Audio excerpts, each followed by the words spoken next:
Cinema TV no, and some Sompa TV, our Brana no pay no, Yadama Mantamon, Shesha, our full time, and some Jumadianos, Onum Samano Kasai, says Baby, a pressure our year pano, and some our Napoli, Medicali at one say, Napoli Fanos Watanasia, who say, so Omo the manager, Fanos Water Mazari, Elcopon, Yamiadama, Champions League match, and some Ababaso Wednesday, one Shabbat me calamity, Adiamatimono, and to Okasano Pambaka, some show, Wabra Kobas last week, Jumadi Amani Nano, Mekaya Pasa Mekana last week and say, be bet me, yes, I'm a manager, no, Wamusum Abajana, Kwamanako, and Sana, Wamu Champions League game against Barcelona, and some Abasumano Kasai, Wabra Medical Stories, Apparel reporter, Minyanas a manager, your father said Francesco Calzona, one is Asona reporter, and second, one in Napoli for no Arachi agreement, one in Napoli Arachi agreement, in Nano, Menya Friedrich and Nano pay, Baby Owobia, Ababa Drew. I am Napoli and I said no post como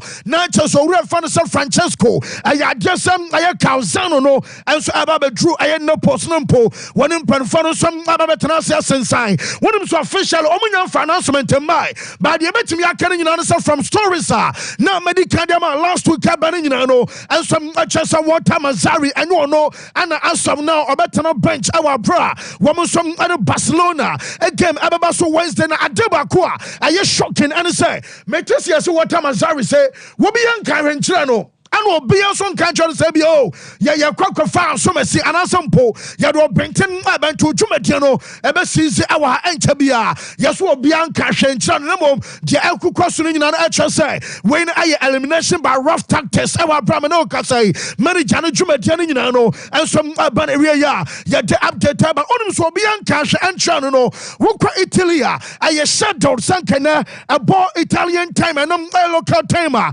1:30 area. What the Napoli and Cotano and some Abaco training our brother Como say, I can train in Abacos and some Casai, and Yarasabia communication piano and some Acos Adiama Orana, your father Sawata Mazari, our brano, and some update about Honsamano, yet the Amiata for your Gusua, Yaka managerial positions, our brother say, woman some other pressure abomino, Yakachos or Cocha, your father Sir Thomas Tuchel, Titi, not Titi Dianum. Yakacho sa woman say omum pamano amano pe wo kan out here tipofa mekacho sa many janoso nyana dwe say or resign and na resign what na o gds omonas game abaso one lives e kan abebo was another bonus league game and sana woman Champions League can return like gomo and some an Lazio the Bianco Celesti ababo nyina no and no and some atimi abaso na wabra koba so luzu game na no ya and no some asa kokko fan samaba na meka no pay off as a tip off so at the actual say Wabra Kobasa Bamuchin Aya record 32 matches in that competitions now Omo Luzubia Omama Zabi Alonso Ababa equals our record to know now Tuchel say matches on my bottom and say Leverkusen defeat Lazio defeat and a bomb defeat in the day the best one can understand and where the yapa other 2 matches in the day Wabetimi Kasabia Motoba especially our second half Nanya now match I'm born in area against boom. Also, I'm born in Prema Kumako Enum, Wamesham Prenum, I'm born in Predu, Wamesham Predu, Thomas Tuchel, Ekasai. So this is the big difference to we never stopped playing, we never stopped fighting, we never stopped showing a good reaction, and it was enough. It was by far enough to win the game. So this is the big difference to the other 2 matches, where we lost energy in the second half at Lazio, where we lost energy very early in the match against Leverkusen, and for a long period. This was not the case today. We were unlucky. Never. Yes, no, just I know I am some manager fan Sir Thomas Tuchel, and I would tell you didn't some our brother so just luck and I'm on for where you match and also can be also no but much in every and until manager no cook say your boss out game against Boom and no I have 5 times one more say we need some match 5 times just and you know and some I update but on him say the man say can say latest and say Nas okay say last week me your story sir bless one more si komoje ebi Afonso Davis nom ade chese Joshua Keme Kamoni ate wo mu twawata omo sa omo diku a chese omo hwie na so omo sika no enye sikawa me no kasai yeso dru ba mo nchimfa so atintia manager no wo mo som empeso me jane kwane manimu ya and say your place how do pia omo modemo omo bone e wo fom individual errors no enso chese more a chese no wachi omo fusa sanka ebia boys wo mu nyina no wo bia som step up anya no sanka bia ne ba mu chinda ba bia omo ta ama say points grab no enso ababe 8 and wachi wo mu didi e ba say personalities ni bi wonu ma ade kan say bia hanga ade kan say bia desire chese papa anya kuma pa wo sanka boys we ade ya dwuma ema ba friends na anya sanio ma no ana ye hu ewa bra untimi fa so bo ni nyina no enkonkobo manager no na mo ba bia omo draw manager ye fa no Thomas to credible conversation mo enso aye say aye wo coach wasade so ba ma de kan say team bonding abeya dwuma aye wo coach wasade ene ensha so ba ma player enso mo dombo apaja ho and cover sansa no nyina adeba now from Hurricane the camp no yesi Ken Crawford say wo mon kancho biasa boy na ninje wonu koba no da hotel na no ya be ne ya be kasa wanya fie a chese wife ne nkwada no enso abetenam tie say Hurricane feel at home wanya ready so abekoba bia now because this season we about 30 matches we shot 29 goals why assist makoma 8 a chance say ni goal contribution at also and some the number of matches one Hurricane about to no be pray say opeba bia ko oni be bia ko and opea me catch say Leverkusen woman kwa down Adele nom chese Jeremy from Bonum elbow aya experienced player your friend Granit Xhaka and some about onim say Granit Xhaka kasai na Granit Xhaka say you want to just and kwadani mi onu ha womo ya dwuma pa bako aya Jeremy from Pon mi enum aya Adele according to Granit Xhaka was some money basa kwase no e kan bi anama ba mu kira ba betu ba bia womo som adru yentie Granit Xhaka awa bro no so e kasa dia fa enkwada no ho.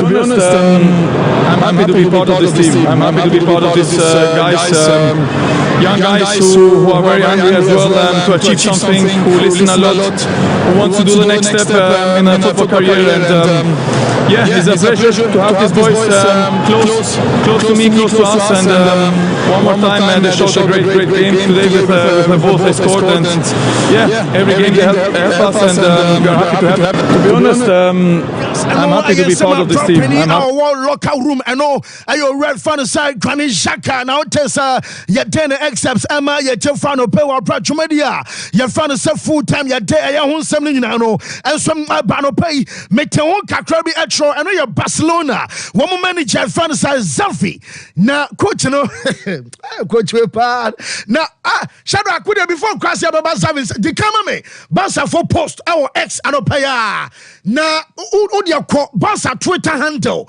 and as omo ex na kwa bro mo post we no chese comment was ya man was nya de hianie de munimu anie eduru LGBTQ so na chese mo kunko omo se enem chese there yeyi ade so say wo mo tia LGBTI phobia a chese no our sport mu no I was so mo so kasati abehwa Barca for post jojo kan our Twitter and chese ex one nyina so chese woman some support pampe na about say be a sports no say be a football and say be a boxing and say be America tuo adibia aye sport to be ano ya na dru baby na obi kaso me ya bema me be say me de be a denden etwi denden me your ba me so me be say me chase me me yonkopa etwi na etwi mram nkomram a chase mo de adena nyankopa yesa aye cross multiplication mo so be kono power lines mo de mon komani mo Barca for be defender omo twa mo tia no person na and some chase international day against LGBTI phobia chase our sports mo na o see e makwama sa sexual aye diversity ni san yo manu nyina no ye respect wo yonko be ma so pepema fa obuoma no Obasu Poba for woman be amount for some 3 points. Comment section omu di Barca for bruta. Chesenum update aba. Now coach ni say whatever to just one omu season on to subium out of possible 12 points or recorded 10. Na jinto Barca na say was sana na ni swadi hunu and some boys ni say ball omu boni nyina no pressure be any bebia. Consider goal, yes, emotionally we are not. And omu ball ever bro be anywhere. One other pressure at Yama Club. Your friend Barca after the game coach. Your friend Xavi exclusively. Numkomodiana Sisa Yentiano. Especially defense, so they defend really well. We couldn't attack in the best position, but I think it's very well deserved the victory today. Important, these 3 points because we give today confidence, morale to prepare now Champions League, and we are ready. Yes, I know a free manager na sweat by report to me nyansa woman shall see a plan nyamiyaduma Wednesday Champions League game Barca and Napoli abomete say once again Andreas Christensen about midfield na just one and about 6 ediama bobokua ya fan say Barcelona yama munyina no amonsom abastarte metis a play fan say Nico Martinez ababam awabra one abastarte game against Napoli awabra yaminyana say kobasa kwadano I fan say Lamine Jamal enya go pa na chasa record am be atwam ansu fati ebe kitaya age 17 years and 40 days one adaba chasa kwada wa she go our Champions League nim am Barca no jamesa kan say Lamine Jamal nya go pa na chasa no eba be say ayesa record no na Kylian Mbappe ne nkomodie am say de o say di bia ye di na na kwade am for ba so mo chasa contract no wasane dada serem di kan be kan no na the month of January and Barca was saying now they update and latest and say Wabra Mbappe enkomo je Barca last week ni nyina no wonim sam okopia yes penny nankasa Sheikh Nasser Al Khelaifi achesonom aye president ama club ye fan so PSG yes one kasa privately edin koma wakache na yonkofo say boy no or come Madrid. To Abra boy in young family, two Gasabio, a hand or con one way they do come in. President and a concede. Wakatran enough for your mobile say, I Real Madrid and Alcatano, and some Alcona Real Madrid and Panafana say, Womadika unveiling and Sana, Euros and Olympic Games, and some Abaso because Euros and Olympic Games, I this year and I saw 2 competitions, and I said, ya Tony Sling and Abaso at Real Madrid. Aba persevere unveiling. Yes, one more hope said Ronaldo Ediasia and Ayabian Mbappe and some about me because when so I am not that new kid, I'm not bar. When we said that Biano or your potential Ballon d'Or winner and to Kwambi also Faswa, one more John of Fauso now Upe God, Unya God, Ukraine, Kakrebin Yasha Sashawa, what power and a Sandy Maninano, one more somebody Akadano and some Friday the same routine our brother Bow. And a Jamaican kind of support a presentation and no and some Ababasua. Yet the update Emma yet your friend pay and some our shows Arsenal. One more manager fans are data. What I'm saying about me about the youngest manager of the Premier League. Now you be so coach and say someone last game should be 6. And now you almost should be 5. They say, hey, since Arsenal for 20 to 12 pump 10 time 20 to 2 years. Now manager was there. Will be a title race as some momentum no one because we build the momentum and the most important more beer and for title race in Comobiano and a chincha omanam Arteta. A high efficiency at the moment in front of goal, and you see especially the purpose when we are playing that we always want to play forwards and be a threat, and the players up front they feel really connected at the moment, and yeah, that's a different story because it gives us much more tranquility, especially to finish the games off. Yes, I know I am some manager Tata so added to Jawa Prenano Peno. Yet Emma Jamie Yanasa Manchester and Penofana and Henry. 1 point to our brasa Jem Ratcliffe. Aberfedgeman Unimsa Bako your friend say Dave Brentford. Now Brentford and you say Wabra Kobasa Manju. I call Lutin Quaya Jumano. Say a boy no fruiting bass now. No amount patch Owachi. Why I dear Pamano Hafren Yaba. Ya Bayer Jumano. Ya Bayer Juan. hey e je say dey confirm me say anopa akra me say abadwuma akomia e ba se dey was kunkon na no pe masa je say dey wo hia man you support bia wo mo ye Mr Kunkons wo mo nyina kunkon na man you for be so mo chasa kwam bia so no adenom anso afa na manager say e bara UEFA Champions League ni dia kwam bia so wo mo ba back into the race na wo mo build wo mo so momentum wo mo mpesa wo mo be kwakofa e bia unnecessary pressure e dia to wo so mom e ye manju and the pressure e to e your Premier League table no so say be ya wo mo so betimi ya qualify for UEFA Champions League mom coach no on Rasmus Højlund and koma ye didn't nano per sake of time ye no wo say omo kofa boy ne ba no nim say e ye den a e be fa ensom adiama ko down no anu nti ana koba as a player ye fan say Højlund din nyina no na omo so anya time e de amana ye din komo last week aka cho say omo say Dan Ashworth omo from Deneba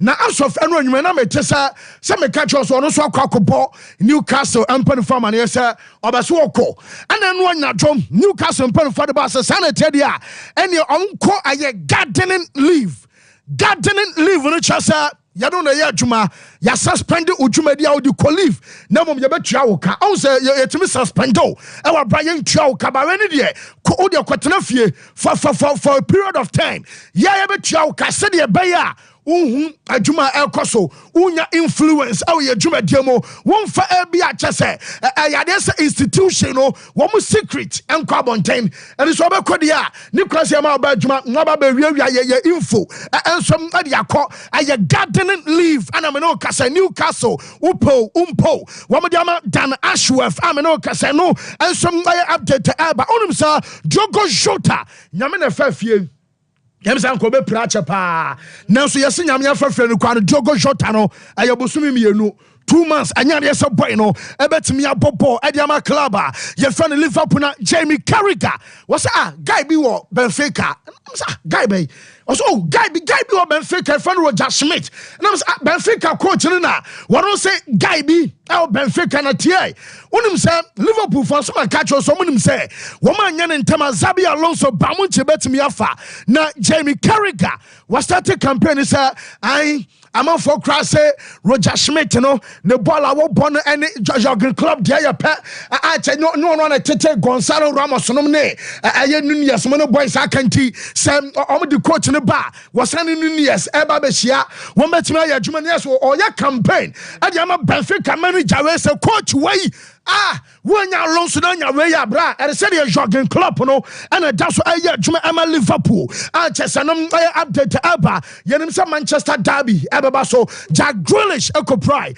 and manager say 10 days and a Grealish abetena fie enu nti nyame ya adoma Manchester derby report am nya say Grealish abetena recover on time now why available for Manchester derby chesanom some update aba na wo ko Chelsea as out disasi what's your want to just was Ramopa? Now, my father on a man of the match. I was City match. And I was say, and Chelsea are back. And Chelsea aban was there. Nancy match of some about Equay Kaka and Chelsea about a Jumano Sopa. One was our cup final came up on Yama Sunday. We did Liverpool Elbow Carabo Cup final. Menko Kunko Mayo home ran to some say, Yabesha, Massa, Wabeslam Pamunya. Now, Pochettino was it? I saw match in a bar, so Man City, Diano. A important game, Papa. Match where ever boy Chelsea in Quadan Omunyan drew. Love will be this was a really important game. What's a match way? Now we hear part of my Chelsea, Yentia Chelsea, and manager improve us. This was a really important game to give them momentum, to realize that we are in a good way improving. Still, we are not on the level of Manchester City, but that is our aim. Yes, and of course we are a very young team that need to leave this type of Premier League players, you know. Bakwa waji dimpa bobo na unso oba na akwamfo so aties wachi ofie asa obobo omuso bobo ofie ahanti say yeso omu kwan na obi wo dem ho say omu jeni pa ofie nti yesi nkwamfo draw no omu say uye din dia enu ni asem na mo ba metie obi mra na obi mra masa ye be shawtiri wo mo say wiase hye ada no maba mo say won ba so mba bedua read to ono no tifio no oma kwan no munua read no e wo fio masa yesi read nua ne aba mo de kwa bro 100 there wo mu bedua read wo fio wo mu nim no mo tutu read no free om no mo de om monitor mo om so e bema pa o de read no madua no wo mo tutu enti say om so suro na esiso enti police for buy no won be chi nipa no croissant player no e kan so wadua read on fie after investigation om say enyo no anemom emre bi atwa me bi say na e dey e course nti player no ene chese nipa no ofio no nyina no om free om nyina sam om ho mbomu nipa boni fo na teacher say read nyo say ba 100 ono ma kwa kodua e wo fio we bema tutuni e ha de a chese no update abashak all star game so the camera me ring no play a BL ko all star ni bi wo me makoma 24 players no wo be nya na ring e wo weekend di all star gamer and no some aba so kawana sam na make no say ready na o jama me obi abenya ne kawa aye 24 players na and wachi omo mpabo ane the time nim na metimi Kawhi Leonard mpabo ane o hwe aye New Balance way aye the fourth signature shoe ana Kawhi Leonard ahwe ya ono som ado coach media fans all star game and so asinti Kawhi and some mpabo ane nie afema Steph Curry ono 3-pointer hene on a 3-pointer contest no ano ban to so me no Steph Curry empabo de call all star game any way and some jam and carry brand where your 4 flotro low just empabo anyam pabo bia keko bra de wodin ano mo hwe afema LeBron James LBJ LeBron so she DT Max inspired LeBron 21 way and some on one kasana iconic signature shoe or the tribute ama Deion Sanders, I know there's attribute, you know, and some other man may catch us at Damian Lillard, and some other far man of the match, just an MVP, and some our all-star game no more 3-pointer no Steph Curry enya 3-pointers 29, Sabrina Lunescu enya 26, Damian Lillard enya 3-pointers 26, Lunescu as is on shooty, Mama Trey Young, Elkono, unim say ne drip and ye massa. Boys, discames kasu. I'm says cat de. On say ne drop on the top no. Jamimi nyana top on the butter vanetta. A blessing jacket $2,900 and no and a TTC $361 million top on that channel long sleeves no 361 million ne down no and some just a down a Miri Carpenter Aqua James and also a $1,290 Nurse and Kanisika 160 million and on the Seneca and so Louis Vuitton pab 1,200 14,964 Nurse 149 million and LeBron James also when you retire massa when I'm also retire say 50-50 or that's so bomb ama Lakers when you retire you fall LeBron ka krabi ni fan komra. I have not mapped out how many seasons I have left. I know it's not that many. I also don't know if I will. I was asked this question a couple of days ago. Will you kind of take the farewell tour, or will you kind of just...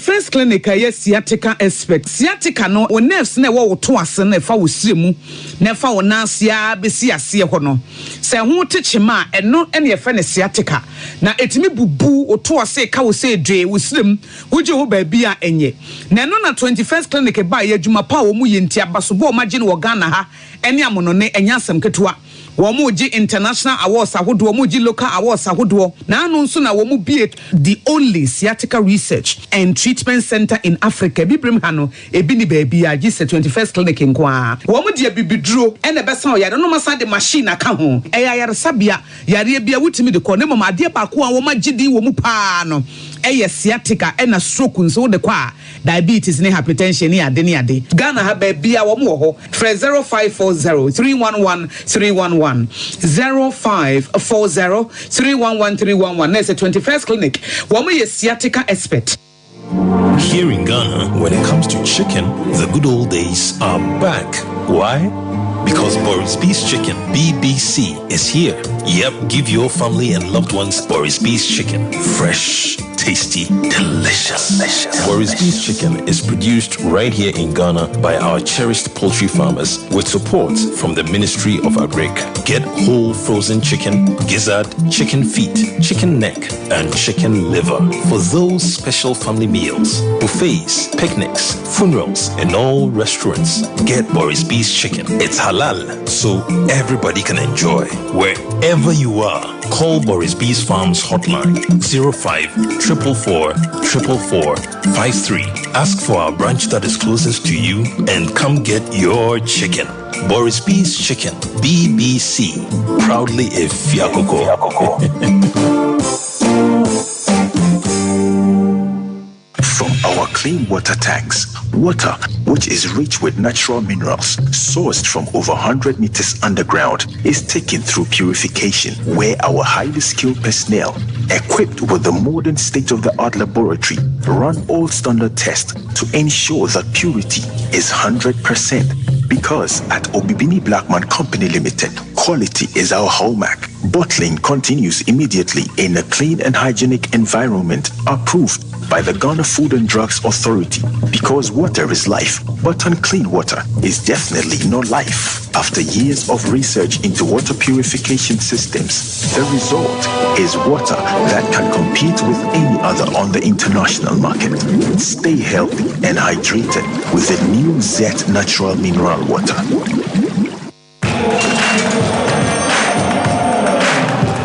We are back, bringing you the latest lineup from Betway. Betway starts strong with their front two, with Free Play Friday and Swipe Bet. In the middle, you've got all the control with Cash Out and Build a Bet. Plus, with Win Boost, you can boost your sports bet. At the back, they have Smart Picks and the Partial Daily Jackpot.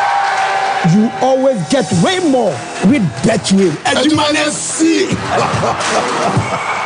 So wallpapers, papa OP wallpapers, and American for amount. So wallpapers at their decorative offices. So fee and sorry. Say ye perhaps a hoto. Baby be our young wallpaper, dear do Juma Biano. OP wallpapers, Afro. Yaman wallpapers, a macho blind curtains. A band of bedside lamps and so on. OP, MR types, or mark shapes. Colors out donina. Ubenya biato, ewana sueho. Say open LED backlight, at the above flash screen a chia, and also OP, so self ring lights, out do phone bishim, a OP wallpapers, and a bema self ring lights. OP, ewo Kumasi Doom, first floor, Nana Kwesiajman building name, a ben hello FM, Tafo GNTC building, first floor, and a chronom, our barrier on the market and a DNM share. So open wholesale, and answer retail, any OP, any in South for OP, our 0540 353750.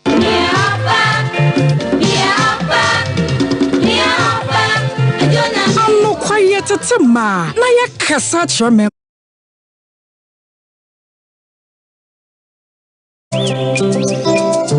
Teaching what we did to Sompa FM and TV. Nebema where did you? And the Akatiapa. Nebema where did you? Sabra way more darkly. Be natural, so no dear when ya. Nebema where did you? Akatiapa so come. Emma Papa wa fidi ne to Sompa FM and TV. Why?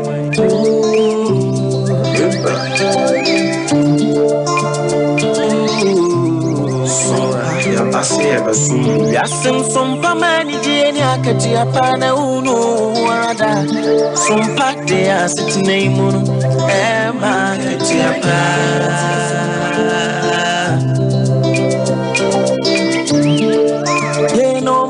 Some good dear will send me make a sable. Did you send me just to send me now? Some party about some pa FM. Emma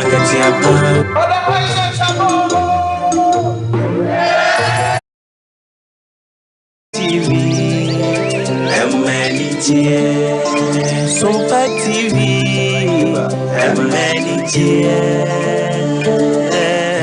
oh, wisdom ni Sompa FM, Sompa TV. Sompa free titi oh, Favorite to you. Sompa FM and TV and market yapa. Sompa dear sassy so many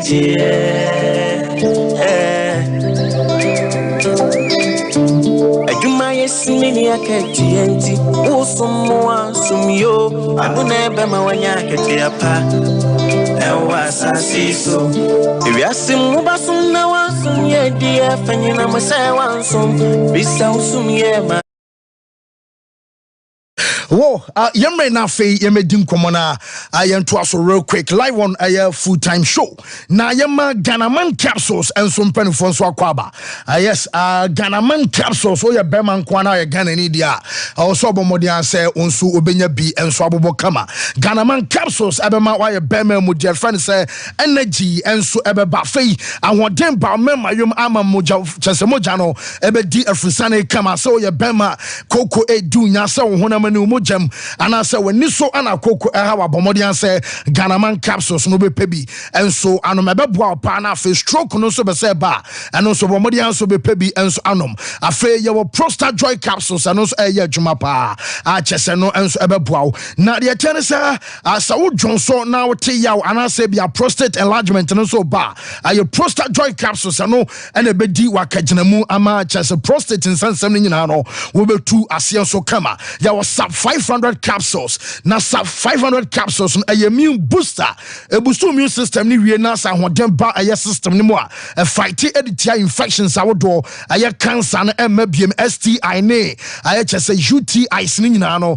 eno so ebekwa diabetes and pressure no so no sub 500 capsules ebe brenase na for free any predwanimo ya wo crypto 400 and also say malaria fever ba afei de chane say unya bia beboa osisi ena ya wo ya anasa honamre abane padwa so honam yomra aye Ghana bam eno so ana beboa pa Ghana bam no enso ebeboa masisi yade ana afe honamre ni nyina no enso akọ afe honamani nsansa mazupu wanya bi anasa wote ya wanya sprain anasa pompo enso ena pese bo entempa wo hu akire no no akọ akọpe aye Ghana bam ni bi enso ayusi ebeboa ama won so watimi adon ho kama ba bia ton ro bia no kwa wo so pe aye Ghana man aye capsules anasa munro no so bi ato wobenya bi ato pharmaceutical shops and herbal shops ni nyina mu 0244 727028 0244 727028 and answer 0244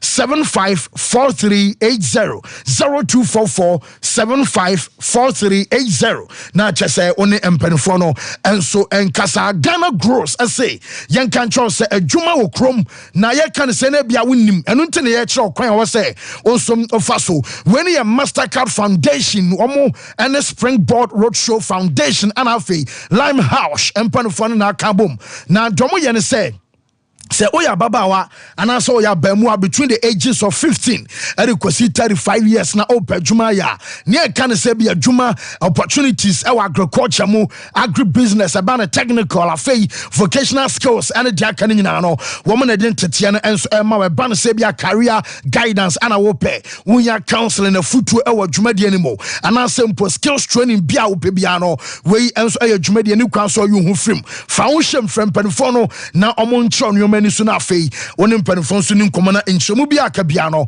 omo enfan so 0308 255 775 0308 255 775 Ghana gross and penfon ebejo so one papers ne de ya momodi anso be ko op asoye op say yen kan cho say one papers ne nyina no na so ye ana obenya papa e ba no wallpapers and blankets and match e ma decoration aye kama 3D wallpapers no obenya bi out of best lamps and a wopebia and also sabe can be TV backlight a self-ring light afei wope plastic wardrobes a air diffusers flowers and a center carpet wope wall clocks and a water fountain that games no opi say yan kan trust aso e kase no e wa dum pz amanfo say dum pz dum pz to na no kwesi agema banso na mo be hello fm and afei make us a chronom barrier on the market in the first floor and abenya no 0540 35 053 750 0540 353 750 OP. And so Ebe Josona and some Kebia Kabiano when the Openino and so aka 21st clinic. Babaje Wayarisa Efra Yarisa ni fie and so aya 21st clinic. Yadia be a how if you 3 me so ebesu namore so baby amututun baby a how biano yano nyinano wo bano be to ase the free 21st number say ayesisia de severe e ba empese beko entini na connect free just wati ade ba wo to ase ba wo sirem wo nan kokomo ba wo 92 F Sunday ba wo na se ekwa wo 90 no mutwetwon na mututu ama chese da bia no yawo ana wote wo dwon ho anje wo ya wo hwanye yi a da bia wo no maduro no manoma wo no na se ko na samba koni ntu ase ma our 21st clinic ultra model laboratory ultra scan so ye koso e wo ya so na afi body massages ni nyina no wo mo ye bi ana machine treatment ya de be ma kuma se ha e ye hwa overseas junction ya be alpha radio afi obo ase council quarters no aye court junction enkra aye domi market sunyane enkranza ana techima nyina no open 21st clinic abenya aye 0540 311 311 0540 311 311 ana 0249 311 311 0249 311 311 na chese on the 21st clinic empen for no and so enkasa enano pena womonyo mo real quick say be adia kan nyina no and so ebeso so and so adiama wo amienwe we no quick na afemra bedwafo no so Bishop Atapoku afi Michael Asarbodu ana Michael Akomia meza emunyina atena so say we free happy birthday to Hajara ewo Kokwati Zongo ewo Finso Van Vika ene chese kudusnom ene Yakubu ne test gamo say ye wish Hajara happy birthday nyamenyo kase na onyo onkuma wakoma so ade enso emremu ma na de ohwehwe ni nyina no eno so emaye wo de anti Hajara once again happy birthday going out to afei when some happy birthday going to we going out to Sompa admin and na wo da your friend no Akrasi Ousu Manisef CEO and also sports journalist wa Tebubu Akrasi Ousu nyamenyo kese ontutu ana monsisie na wishes da wakoma so nyina no enso embre mafei was say happy birthday going out to Mr. Jones Kwame Boma municipal town planning director ewo Kwabere East Mamponten Mr. Jonas Kwame Boma municipal town planning director eno ene ewa woda ya wishu woda panyame enye wakoma so ade enso emfama na chese ne wasem enso eno no nti wo mame mraso na afi yenkona yenhwem na yemfa de aka nyina no enso entoaso wo opani bibia I find it nyame adomahwe ni experience afi we dey mu ade I'm ready munye de say mo form mwede say she dey kakra very good weekend yonkwe baby I dey na baby so I was in there ya semana abeso kanya ve fancy ma yenche tiefo ne mamakwa aba mfambra so passports we na no pay na yenni nkomo kakra about the world of sports this particular weekend, especially Abraham focus bit me on the English Premier League. Now fancy some chance here for the English Premier League the level of quality football I witnessing during this particular weekend between Manchester City and Chelsea. Then over here, Liverpool, despite injury situations, more fighting for the league title. Arsenal, more 2 games, they are scoring a lot of goals. But my main focus, the remaining games and how the impact is actually going to be. So be per se or the league na the performances in the bit me than the diamond actually. Now, Arsenal. Manchester City. Now Liverpool, almost fixtures are kana. One team back what me at this particular 3 teams this season ye pa. Abaka so ma ha o ma drink akra. E bia o wankasa ho Arsenal ni hia Liverpool bi. Ana Manchester City ni be hia Liverpool. Ana Arsenal be hia Manchester City. O wankasa ho no. And I'm making sure some of the determinant factors when it comes to decide a league no kwa be fa so betimi awie. Now you closely look at the fixtures at the screen you see. Then you look at teams on betima ha adwin etimia say party need most of these sides if they want to win the league. Now the fancy di Maria. There's one key component in this particular list Manchester United in this particular list. Manchester United prefer say wine and NG League, in this particular quest. Oyamudia Onyaka Arsenal NG, but Arsenal no more rivalry be and back then in 2004, 2005, and when me say many shows they say that's who hobby. So if Arsenal should win the league, Manchester United will be fine. Among person Manchester City Belgian League, because City Belgium to also 4, which means Pep Guardiola will become the first manager in the history of the English Premier League to win the Premier League on 4 consecutive occasions or seasons, as compared to Ferguson the year 1, 2, 3. Liverpool susu Belgian League na league ne ba be pepepe. Manchester United bragging right on more league nim say baby omo gina ne de obi antimi be sign omo ho no. Fancy em say betima ba be equal. Now ohwemudin a Liverpool luti Nottingham Forest, Man City mu nyina wo list nim say don me ndo obebo. But there's Manchester United there, which say if Manchester United doesn't want Liverpool to win the league, they can do something. Oko Manchester City list ni mususu a almost as so Manchester United wom. And also so Manchester United could also prevent them. Then omo Arsenal saso list nim esaso wo honom. Almost betimi asaso determine the fate of Arsenal. Sompa Sports. Now me hear list ni mudin Manchester United and be determine whoever will want to win the league in this particular season. I'm saying this. Man United will decide who will win the Premier League this season. Man United will decide who will win the Premier League. Wow. Among the teams in the woman in Ano. Tottenham ni interest baby. Tottenham interest be top 4. Manchester United interest any top 4 pay. Manchester United interest who wins the league too.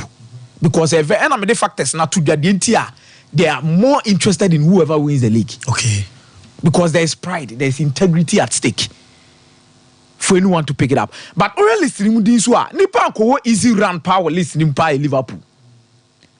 All Liverpool listening more, Nottingham Forest, Manchester City, Everton, Brighton. Me ana Manchester City will listening more. Minimum how Manchester City football is here. But Liverpool have always proven say per one club omo title ti omo ye pa omo Liverpool omo tete Man City.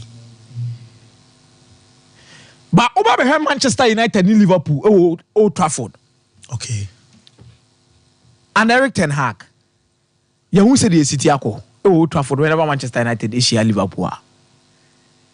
Now say who bought Manchester United kobo Anfield. Liverpool for him pem because born sebi fancy na time. It's what the beko and it's a rivalry game. Which could be the determinant factor. But I have Fulham, Crystal Palace, West Ham, Tottenham Hotspur crowd me. Liverpool has proven beyond reasonable doubt. Obesabo Anfield. And you said the first leg, refereeing decisions be. Crown the quote Liverpool went to fight even one man down. And you draw him for that particular encounter him. And how we City list anymore. Brentford, Bournemouth, Man United at Old Trafford, at Etihad. City could also find their way, but they'll come and play Liverpool away. Brighton, Arsenal, Aston Villa, City. Listen, I'm being very honest to you. City on a very good day. Obetimia should be a City. Yeah. And they've proven it. And Arsenal should be a but the test of character for Arsenal will be their game against Manchester United at Old Trafford. Okay, Arsenal away. Okay, the last time Arsenal about Old Trafford be Manchester United. Very difficult. Iti ehonani kukuru mu kitten. But in Liverpool have also not been lucky with injury situation. But they've been able to adjust. And that is one thing I must say omo ye ni so well. Now no say Curtis Jones film, they go jota film and say nene but still the intensity was there. They played so well, they make sure at the end of the day almost a bit mark results. But let me say this: Chelsea, no one club will be last week Saturday, okay, say Chelsea beats me. Oh yes, because what's the big games that Chelsea are born this season now? There are few of them now. Bet me don't say opponents override your man or watching home. And they've played so well in most of these games. Just Anfield them. Anfield any money Liverpool no mopa. And Sunday almost by Sunday there will be a different game. Weekend we work about it. It will be a very different game totally. Very different game. But to me say Pep Guardiola and Pochettino played one of the best chess games in the Premier League this season. with how almost setting almost teams up to force even Chelsea to go with a 5-back system at a point in time. And fancy, and you may decide the game no. Also, man for Becca, Caicedo ne Enzo said this season and Casa they've not been superb in terms of amount of money at the top. But no more fault. But this is one of the best games. I'm going to say Enzo. Any Caicedo, omu combination on my body ama Chelsea. We might talk about game against Liverpool. First game on ball. Stamford Bridge who say Enzo yeah and you might be game in him. But in terms of tactical discipline, structure, moving into spaces and making sure say Omube team City in Tokrono. This was one particular game I saw so clear. City builds up with a 3-2-5 system. Whenever they build up with a 3-2-5 system, no more BM. So more BM more or less now. It's a 4v5 against almost 5 attackers, and all 4 defenders, Now, Gusto will need to be very aggressive in 1v1 situations against Doku. Or 1v1, there was a Kopama so bad day, preventing and overlapping. Or no, beboa, some space net that Tokromu no, baby at an akinam no. On South Tokro because there's a big space between the Sassi and the Gusto when he becomes a little bit aggressive. But look at the movement of Caicedo in this particular picture. Fancy. Or track it down at Tanaki. Just to close those spaces. And then when Kevin De Bruyne came into such positions, once a Caicedo closing it down. And he did his job so well, said the Bayer, equal numbers as to the numbers as City in the penalty box. Enzo did the same thing against Kevin De Bruyne. Kevin De Bruyne about Honumbi. About City 1, 2, 3, 4, 5 against 5, 1, 2. But Enzo reads the situation so well and tracks at the run of Alvarez beam. So some spaces now Chelsea decided say, on me closely, I prevented City from creating from the left hand side of the attack. No, was superb. Now the smartness on Enzo closing it down, but the smartness of Pep Guardiola can never be underestimated. Chelsea 4 year winning in an Ano decided said then he will go back to the back post. It will document control said ball. War passes Fatum ne occupy. Boko last pool. And then a prompt Pochettino decided say obeying the player never acquired from not the Chaloba but not about 5 back. Yeah. Because not Pep Guardiola be last pool. And Pep Guardiola decided said NSA dia Kawaka also tuano. It will be call last pool was sir. Bako to number 2. Bako na Kawaka boy ya. A deflected Rodri space Panyai because a core 5-back system no Enzo Gallagher any Caicedo Omuro ni na be limited a little bit because they need to play with a lot of width and make sure say to the biswa Omo overrunning a City and midfielders near attackers and you look at how Omo take decisions now. I think that was a master class by Pep Guardiola in making sure that this particular game no or the once the last pool never been new or bench but I was surprised Foden has been City's best player but they were trying to create through Doku. Meanwhile you said Chelsea games on my born and answering the problem near bench it last pool no switch coin ebini it's a creating in our space normally come over 4 back Kenzo and Kebeji now but let me say this to Newcastle Nipa wetimewura sebi Bonsam Germany sasa bonsam akoto nse didi no. Ye fani ni agro. Okay, mete. They dey obi nipa open so by force. Am ya force ni person ko gardening leave. Mo ye say ye. Wo akomia me da se parmesan no na me ba bishop na afei Mike enso abeto so ama me Boris B chicken Boris B no ba bia befa bia benya na kokko ne bi ato maka tro mo am pretty restaurant mo mo tonton nuane wo monten so mo am ye choba ene chese mo am ye nuane wo fie mo je orders SV e man for wedding engagement ne parties ase a obehia kokko nko ade Boris B chicken ne beboa Boris B dia na Ghana kokko na bia ne mom ade ba kokra yan komoda wo ne se ye nuane muslimi fo na ye bibia kamanu nti se utobi na akwa use e wo fia ensuro obetimi aye aduane a chama kramoni abedi hweinsi e wa bromo ankasa na prepare bibia enso kamanu nti wo pe food chicken a wo benya ope chicken thigh ope chicken rings e ban se bia breast and fillet no afa chicken gizzard and the kind of layers the actually in the come so ade be ma enkraman a omo wo fie ni nyina so Boris B e no poku trading e wa dum Adum, SG Mo Ewa Topai Tech, Shell, Body Junction, so Ubenya B Ato, Aswanse Market, as Santas runabout, one Unity Oil, D and Mshana Fi Bantama High Street in Sono, one Presby Asoreno, and so a D and Mshe, 0544 4453 0544444453 na chese one Boris B and so enkas ananope wo our producers mean you any information say here pa na membra Bishop Washak we na come yen clear we say happy birthday to Prof Samuel Ato Duncan Prof Samuel Ato Duncan President General the Center of Awareness Global Peace Mission ho ana chese wo we show happy birthday and anope nyamenyo kese na on tretre wa him na oma de wo se ekobia na enkoye enso ema ye wo Bishop yeah I mean now see na ncha for na mo bia kwaba na adwa de na je say some passports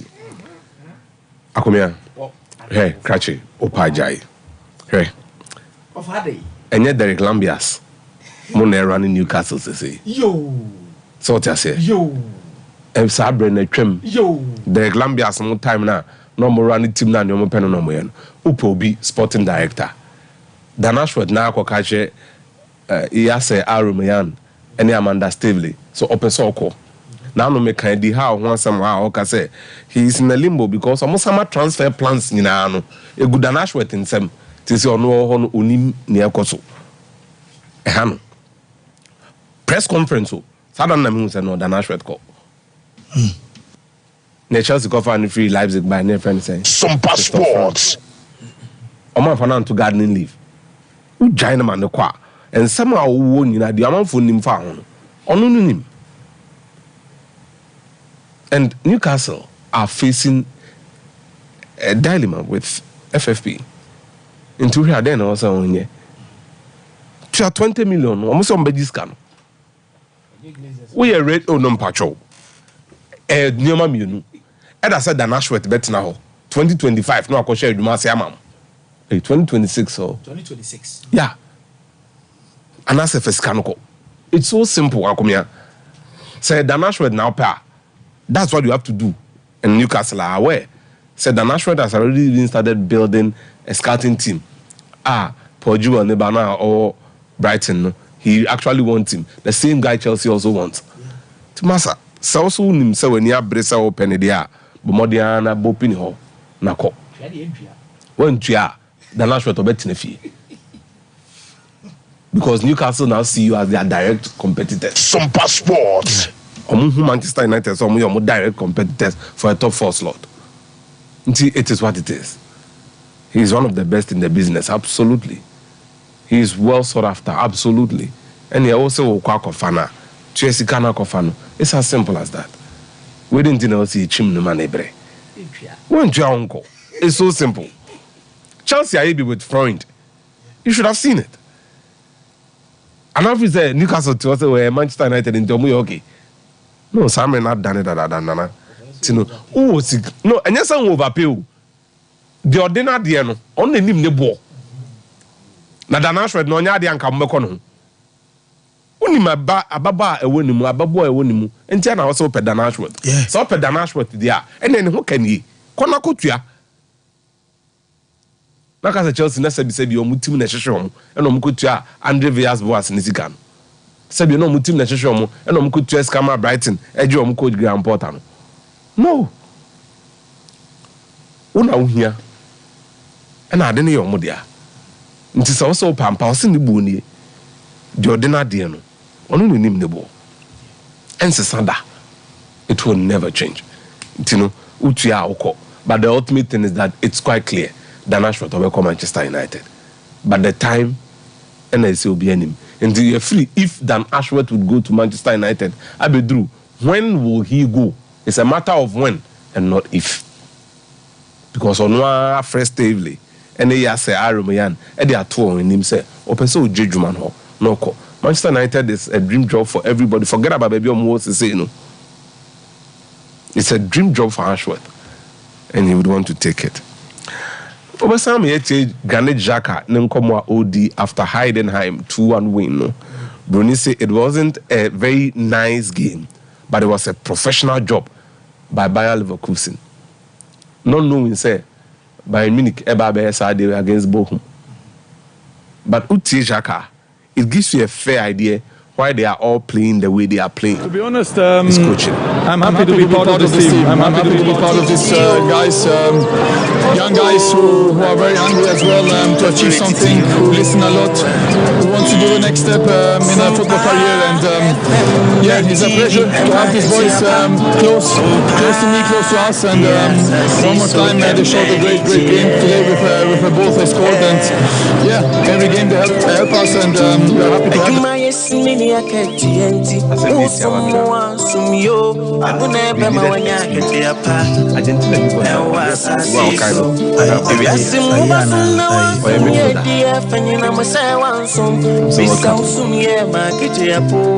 there's another Palacios. As Ezekiel about the Pry. He's young. Jeremy Frimpong young. When you know my rim say Nathan Teller, a fan from Southampton, and I'll call Manchester United for Timothy Fosu-Mensah onto Pranini DSC and Koda, Alex Grimaldo. Jonathan Tye is the most experienced member of the back line. Odion Kosunu, and Edmond Tapsoba, and so the other side. Who come Finfia, or Muchin na Bisi Obiso. Who would have thought, say, Team we was the same, no, in Kenya Patrick Schick, Mum Belly D lines, no, na Victor Boniface. I mean, Oba Vets, Sompa Sports. No, so Oyen is sonning the Kama at the Mount. Until I say, any they say, on crowd, Ajatum say, on Bayro, Ako next level, elbow, on Obey Nafamudie, but is providing a platform for these young ones to get to the next level of their career. Bayern Leverkusen, Asher Heidenheim 2-1. Omuli di Bayern Munich by 8 points. Yeah. Now you could clearly see, say, from March, baby adi we call fancy yempim ko ni nyina no eba be si da ben eba be si international break in March. Ehon ye be hu say look afa na league no ekwan dem ne mo hwe ni sisi ani nyina we be league no we be fa we be say no look it is going to be like this, but why not TSC so who is on his way to winning something no okay ye be hu after the March international break. Yako international break na ba no. Now international break no, you be call in the middle of March, 14, 15, 16. Near board league matches no. Fancy eja okwa you be ba 30th, 31st, any April Fool.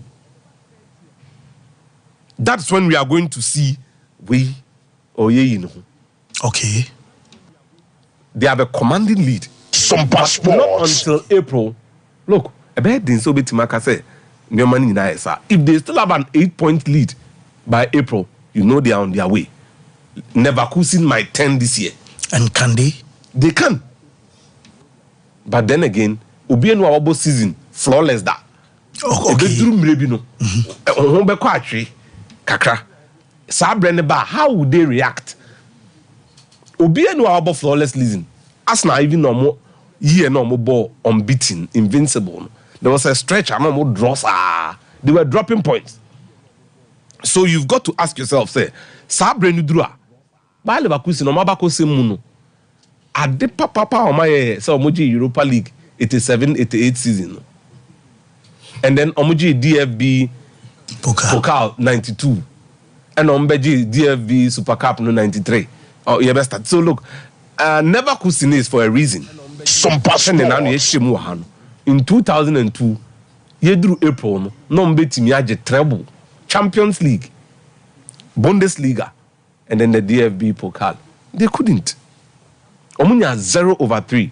A team that had Michael Ballack, Z. Roberto, Lucio, Carsten Ramilo, Oliver Neuville, Jens Novotny, Bodino. But they couldn't. Sakros stop Mula team. No. Yilidri Barsterk, Berbatov, Omo so Xabi Alonso our Europa League he is coming back in March. Our DFB Pokal and only the German Bundesliga. Is this the year that Leverkusen become the real Leverkusen? Maybe Leverkusen 1 year North Rhine-Westphalia. Okay. It's not only in Arjun Krua, except Dortmund wɔ hɔ, Schalke wɔ hɔ, and ɔmo nso wɔ hɔ. This could potentially be the season a bit done, and it's actually going to change from the way things are going. You see, obi dwan ewu no obi enya nkwan. Bohu match no ya bowie. Bayern Munich edintwo, omo dintwo wie ya. Echira sem na odi abre. Yeah. Na utie coach Thomas Tuchel tactical team ya. Na some a all kan nyina ne say football emotions from. Yes. Ne course wo dugout no ene dressing room ho no ontimi mfa matudwa. Na ne krankran ne krankran pempen ne pampan ne nyina ne say ntokwa team no. Eno no sesa na enye and bibia di adanse say by minute season no, if they don't recover fancy it is over. Of course, who's Uncle Bola Isaac? Zodlo and Joshua Kimmich. Ntokwa si. Team na imwache general captains no the alternative ya noya. Goretzka, Kimmich. Omu nyina ahye baby. Now it's a problem for Bayern Munich. Joshua Kimmich na catch them for on the season no ye bo wi a okọ. Yes no ntimi ntina obiem. E say nkra be na we chire a on ba be team ne dia mom. Bayern Munich won in Nyoma Bebre. E won na nso. Nanso Bayern Munich no has a tradition that it's never failed them. No matter the year, no matter the situation, no matter who is popular in the team, at some point you have a German face who controls the team behind the scenes. For all of Giovanni Elba goals and in the popularity and all, for time no, Kufo and Elba were that popular, but Effenberg was the guy. Things have to change. But Minini said, maybe I do to see and then my best son, I'm a bibia bibi no biaka some move nebede. Once players threaten to live like this, it becomes a problem. Akumia, you see, my catcher say, there's no way we'll be budget the excuses of injury at home. Nobody would accept that from the beginning of the season till now. No bimbo one and just injuries. We've decided not to make injuries the issue. But fancy, the real issue is that Liverpool twice to say they can't win the league. Okay. You play Prostate, they are players and fambo. Martin Bishop. Mike, now where? Italy, and a story about Francesco Calzona to the rescue for Napoli. Yeah. Napoli season Nankasa has been a disaster in terms of managing or title defense. Na disaster any inano yawonipa baku oteche Aurelio De Laurentiis, the captain and the owner, and then the president. Onona dodwana gidi say kwan ofaso ene Luciano Spalletti dili Emma Papanija Hokoi. It has left a huge vacuum. Napoli have not been able to fill it. The first step of a deal say Ode Rudy Garcia ever replaces Spalletti. Garcia was sacked right before November international break. Nokofa Walter Mazzarri dene buy. The intention behind appointing Mazzarri Nyoma Mienu Napoli team no onimu and onim hawa oni papeyi ejuma ema ekoyi. He had done a fantastic job with the likes of Edison Cavani. So they felt so all babe shemuno. Then a quick fix to most of the issues are more facey. Nanka wa paper over the cracks. Nanka ye season ni momua. Or my said they will go for a long-term option or bet me abuan washisha club no. But it looks like the Walter Mazzarri experience is not paying off. Fancy since or by in the league, 12 matches, we lose 5, we draw 3, we win 4. Meaning that a potential 36 points are available. Walter Mazzarri are picking 15. Serious. And 15 out of 36 points, it is leaving Napoli in danger of missing out on Champions League football next season. Sompa Sports. Last season, by this time around, no mass cemented our status, next one qualify for the Champions League. Now, by a league in the GSC, a BG and ING. This time around, in Koma Yedin is a Napoli beat me up Champions League Nibiana. And Eddie or no investor. He might have a good rapport relationship with Walter Mazzarri. He might understand, say, you will need to be patient with something like this. But Osasu Nim say, if Napoli are missing out on Champions League football, danger's a womb and it's a 1. They will miss out on potential Champions League revenue. 2, players on Muye Kukuda Momu the team Nimno, they will not be interested in staying and it was all Tom. Now the squad rebuild might be expensive or might not work out as they acquire their mono. 2 players now are on the radar of big clubs. Victor Osimhen, Kwicha Kvaratskhelia. If you lose these 2 players, potentially Napoli project a sort at the bottom. So he's much more concerned. And Konya Champions League ne dia, Osimhen de obetimi atono. Akoko be de no we keep Kvaratskhelia. Now if you miss out on the Champions League, Kvaratskhelia only person about Champions League, the likes of Barca will come calling. Yeah. And a big issue. Now Francesco Calzona, dear Noye, Calzona simply as you be on Napoli team nimpa is similar to Mazzarri Dieno. But when you a more recent experience of a Napoli squad because he had the opportunity say on the 1 Maurizio Sarri Juma and then 2 on Luciano Spalletti Juma as a tactical advisor. Now omo kobo matches are Calzona yoti on Sarri na to ono. Ono share opponent ni videos. No access say opponent in the strength and weaknesses not with Fidi Sarri with the information. Okay. But how these 2 met are very interesting. When Nankasa not on coffee, yeah, Calzona was a coffee vendor. Now Sarri ne pe coffee pa. Now Sarri was also a banker, but no sounds you coaching on the side. Amateur coach. Yeah. Now when so ton coffee, no so you coaching. Tegoleto. Now, he will concentrate on his coffee business and leave the amateur coaching. Then that is where Sarri came on board. So, on him Sarri through Omu dealings, no recommended to go let to the man. But when he saw Jaino, Sarri was able to convince him. The 2 remained intact since. And right from 1999-2000, these 2 have stuck together. And Omaya, they have worked with Arezzo, Omaya Juma of Verona, Empoli, and Sana Napoli, Ombeye Juma, Sarri, Eja, and Wako. So fancy clearly, Calzona knew what will make Napoli work. But the issue with Napoli, and yet too technical. So all the core tactics, technical aspect in some quadia. Obi ben to me convince me say Mazzarri is a good coach. He's a good coach tactically. But what the Napoli players are also going through, they will need to be managed. And that is the wisdom behind say the Marek Hamsik and so the Nekao. Hamsik here, a cult figure, our Napoli team name. Yes. I don't know what the record appearances for the club. Why captain the Amomo for a longer period and no Jahodiako China.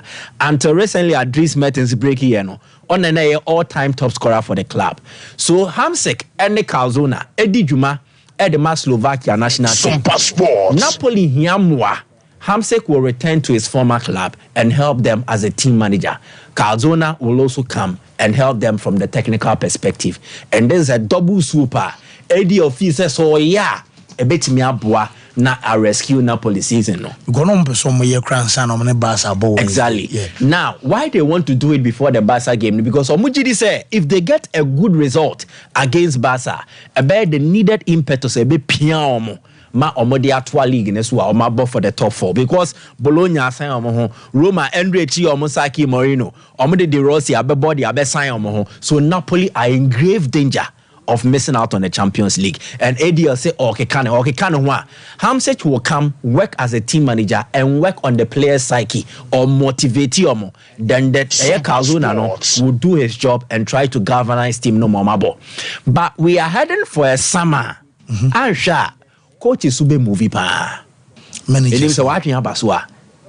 Yes, coach is be movie pa. Yeah, top players and top coaches, and our coaches are switching clubs. 1, Italy, Hong Kong. Napoli will likely get a long-term replacement. Calzona Bayern far, they might maintain him, but the future is that Calzona will return to Slovakia national team. Napoli will need a permanent coach. Good. Now, permanent coach, they have eyes on Thiago Motta or Bologna. Oh yeah, Jumapa. So Motta free Bologna will have a coaching vacancy. Then there is AC Milan. Also, they have issues with Omu coach. Because they feel that Ejuma obey and wapim and Ontimin Tradia, what has he done? Or the Omaji League. But the Omaji League ni no. DMBO na Milan peso omoye. They have not been able to defend the league title. And they are struggling now. Weekend where no more Akunya said they will usurp Juventus, but omen to me because they lost in the closing stages to AC Monza. So what will happen is that Milan will likely also look for coaching replacement. When you Milan film Roma, Yeni De Rossi to also, and I say we'll get a substantive coach or Babi Jumano. So these are likely coaching changes that ever happen at the top sides in Italy. There were likeliness say, another likelihood say, and also Benyan was some of the medium table clubs and I said the lower tier clubs. So coaches ever movie pan in Italy. But not just that. In Spain, we are likely to witness something like that. Jabi Beko, Jabi Kwa Wine Yakofano, Yate Roberto de Zabidin. If he's leaving, it means Brighton also gets a coaching vacancy in the Premier League. That is likely to also cause development. But what I think say Ebeye most dramatic, fancy Ebeye one in Germany, Jabi Alonso's future. The Bayern situation, no, to us to say the Liverpool are in danger of missing out because Bayern also enters the equation. The Ebeko say Bayern Ebepe coach. Alonso has played for the club before. Into clause now, I want a Leverkusen contract now. I allow more to Timi Bobino. He will be part. So Bayern Bem, Liverpool Bem. Potentially a decision will need to be made. And these are instances that Ebema Nyomemwa Dendi Amo Munti Emreneko. Ending on this note, coaching changes will impact how next season 2024-2025. Pochettino at the end of it was my mind. England no club Beko. Pochettino the Asteris betu Brighton Asteris the betu omudinho. So there will likely be coaching changes too in the English Premier League. Mike, me that say, man fight to ness and Kasai opening say BBI find it. Okay, so Ghana Help Therapeutics, an executive prostate center. Boy because obu onuma wati prostate na but onuma de kode boy very necessary and the abafidie mu a Ghana Help Therapeutics and executive prostate center and amoti enka ye the sole producers of Ghana Balm, Prostate Joy, Say 500, Ghana Man capsules, and a Crypto 400. Now, the Maya dance on a aside I will Ghana Hane say, yes, ye in Runo.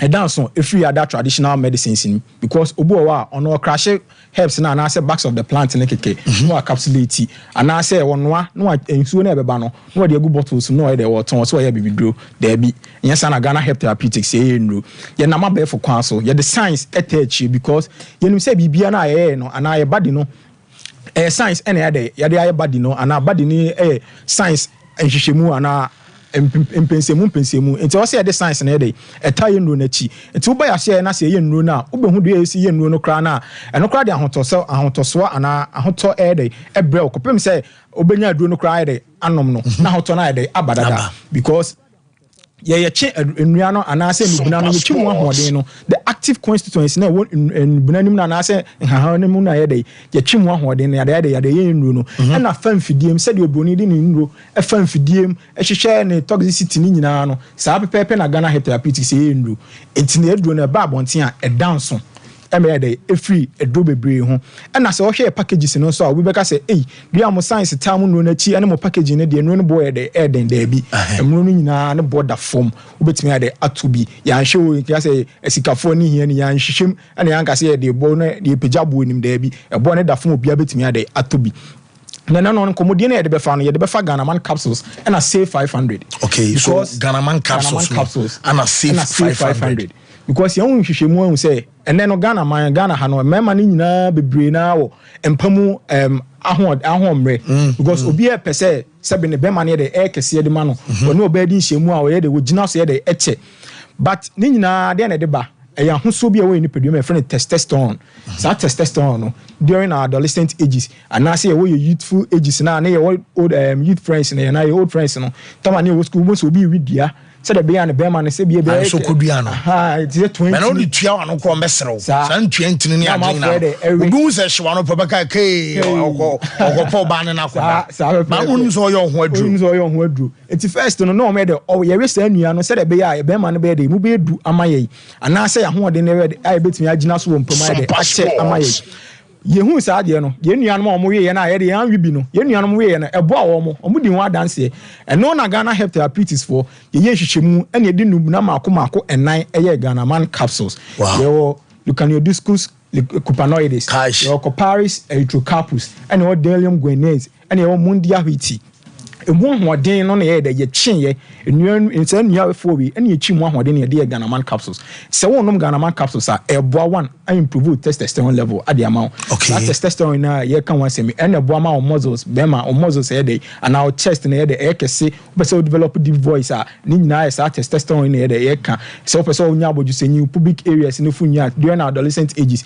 ne nyinaa yɛ saa testosterone nti sɛ nyinaa na sɛ wopɛ sɛ wo mɛma no ɛne wo nyini bom a ɛsa ho so testosterone no ɛna yɛ de ɛbɛyɛ sɛ adwuma na yɛ de ade ama sa ho so no wɔ fam a ɛma mɛma yɛ de ɛyɛ mmere ana ɛma mɛma yɛ na ɔyɛ de ɛyɛ mmere wɔ mpam edema ɛna sɛ biem ɛsa wɔ fam a ɛno ana sɛ aboa production of sperms nti sɛ ɛwɔ fam a production of sperms no yɛ de ɛbɛkɔ fam ɛba sa na wotutu a wontumi yɛ de ɛnkum aboa ɛno ti na Ghana hepatitis for yɛnya atoboaseɛ na yɛyɛ nhwehwɛmu na yɛyɛ aduro Ghanaman capsules ɛni yɛyɛ Ghanaman capsules yɛ de okay so say na tie to one yɛ ketewa bi a portable wotumi de show bottom kɔ adwuma sɛ de bɛyɛ a also no bia no pa wia na sɛ nwumra betimi ano pepe nti sɛ nom Ghanaman capsules na esiesia ma mɛma yɛ na sɛ wayɛ mmere na efie uma oye anase wo kani wie frɛ kwadwo papa ɔmɔ odin pa na asa sɛ ɔfa odin frɛ wo no wo nom Ghanaman capsules a nneɛma nyinaa bɛsesa nneɛma nyinaa bɛkyingi sɛ mu na first wo yɛ 2 seconds a ɛnɛ 5 10 wobɛkɔ sa first no bɛma na afɔn akye akɔhyem ntimi nyɛ kɛseɛ o start sɛ o nom Ghanaman capsules a ɛbɛboa ma bɛma na rubber bɛma no bɛyɛ kɛseɛ wo atim sɛ o start sɛ wo nom Ghanaman capsules na obɛma no emu ayɛ du ade ama ɛsɔre a ntininti nyinaa yɛ dɛ ɛba ho ɛde ma enti Ghanaman capsules ne de yɛ bɔ ho de ruade akyerɛ Ghana wo yɛ bɛma na wutie me bebree de bi wɔ hɔ enti bebree wɔ hɔ enti no Ghanaman capsules ne de wutie me a ɛma ne nyɛ kyɛ sɛ ɛyɛ aduru a wɔsɛ bɛma bia de wo hia bi because da bia amafo bɔ da ruane yɛ wonku de hyɛhyɛ bɛma bɛyɛ kɛse ama wo de wa yi flash bɛma course a yɛnya any pictures a yɛnya wɔ yɛ phone so no sɛ yɛ de kyerɛw a ɛha bia wontimi didi bɛyɛ 1 year because obi de aduru fa ne bɛma ho bɛma no ɛbɛyɛ kɛse ama wa sɛnke nya waduru yɛ de fa yɛ bɛma ma no yɛ kɛse because bɛma no yɛ ntini ɛyɛ muzzle enti nya yɛ sɛnka obi aha ne ho nkɔ gym ɛka metiwe ɛno asɛm akɔtɔ nku ni bi na ma de asɛsɛ ade bɛkyɛ na ma basa nyina yɛ akɛse me ha me ho nkɔ gym na mmom ɛyɛ ahosuo ɛyɛ duro ɛyɛ mogya mu adeɛ ɛwɔ sɛ ntini no ɛna yɛ de ɛnya exercise ɛna ntini biara so yɛ de ɛnya exercise ɛnua no ma ɔmo kɔ ayi gym your monum supplement so far on fanda or the co gym ekopija na de say de be ya be build muscles no sana Ghanaman capsules na tie onum Ghanaman capsules no na de ntini ne ye exercise ntini no yes or the exercise ne say be wo be man na John so there bi o ye nka se fa be man kofa e bia 10 kilos e wo gym exercise na ye kan you say you can exercise and man de mo ye de mo tie ase for ntini ne ye de eye adwuma na wo say adwuma ne ye de do ne ye de e bo adwuma e de ma obi one more tin say na adwen ne say performance enhancing say bia onuma no ba akoda boy nchemu wo kakra adrobi enye aphrodisiac drug that's right eno ene ye ma Ghana for ati ase ne mema na ati ase enye aphrodisiac drug enye mprempren adro se okofa adrobi se ono oba ekodi hia mu mprempren a ahwe de anungu ase bebrew because adrobi enye mprempren adro eye body no ho adwuma naturally ema na body ne ba ne normal process we say fam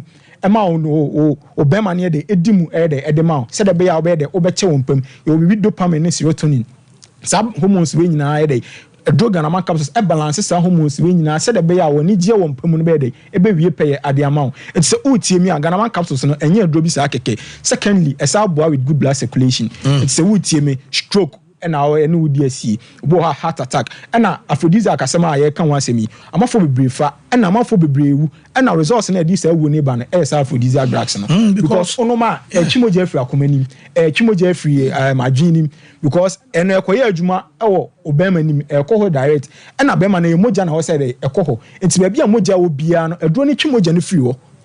Enti se moja na wa agini mu a eche adwene ye dey moja nti ebasa adwene nkwamo na so mo ye adwuma no omutimi ye adwuma ebasa edi owuo na be de beba adwene fa no so wu a stroke na ye dey uru mu anisa na se korum vai di kokoye na da bia yetufu wo to wo che wo amochi so ha ko especially esane calculated drinks no obi si abo wachi no obi o pe energy and vitality o pese da bia hoden no ho betimi ade ebo adwuma enti da bia so ya o fa caffeinated drinks na no metika mu mate you go so wa fa caffeinated drinks wa no me dey wa no be 5 onim so opra no ho ebi na wonya ho susanso but ochina bi eduwo be dey ebebro enti wo say wonya adwuma edura naturally ebebo improve testosterone level na ma that energy and vitality instead you do we say wutiemi a we sports personality bi a obobo we athlete tutumika obetimi anonom na improve testosterone level no abusi na mana dey akosho ade amount what you that energy and vitality ade abobo ade tutumika enkofa artificial testosterone bi because basa yenya nim say we hwehwemu na we say artificial testosterone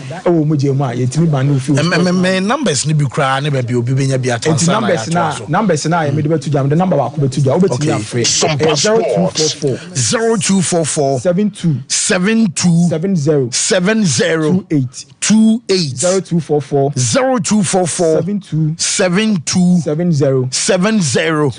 28 ena ema no yenu anom ma no so amoni je sports so amutie sports no yenyi mu betimi anom Ghana man capsules ni oh sa be boy hansi mo libido entinya enye be man kwane no o che Ghana man ne dia na ese ase man e dey da so Ghana man ne dia man ne da so na so man so timi dey and because of good blood circulation na za so wo to anu to bia my wife sa pepepe to ba ne no na fo mo oni atinkan obe wo bre ne said day sa atinkan onya hwe o che se onya feelings na so wo dane no so timi dane wo mpem ahode nyina mo nya bi onum bi na ma ye no so ye de enum bi na ma ho kan ye enum na bibia ye de ewie peye edema eti edo Ghana man capsules de e ma ne mema se be ye nua no ma no meka se ye nyimumu no obo wa fa contraceptives sa eti ma ne menstrual flow crying de emma yi ama ne bani hormones ni nyina de balances ni nyina enko yi infama no betimi anom Ghana man capsules o estrogen follicle stimulating hormone luteinizing hormone ni na be balance kama ama flow na dey abayi menstrual cramps ni na be free or ade amount it's Ghana man capsules there a exceptional drug on the market right now obi etufa so mema ni nyina etufa so to be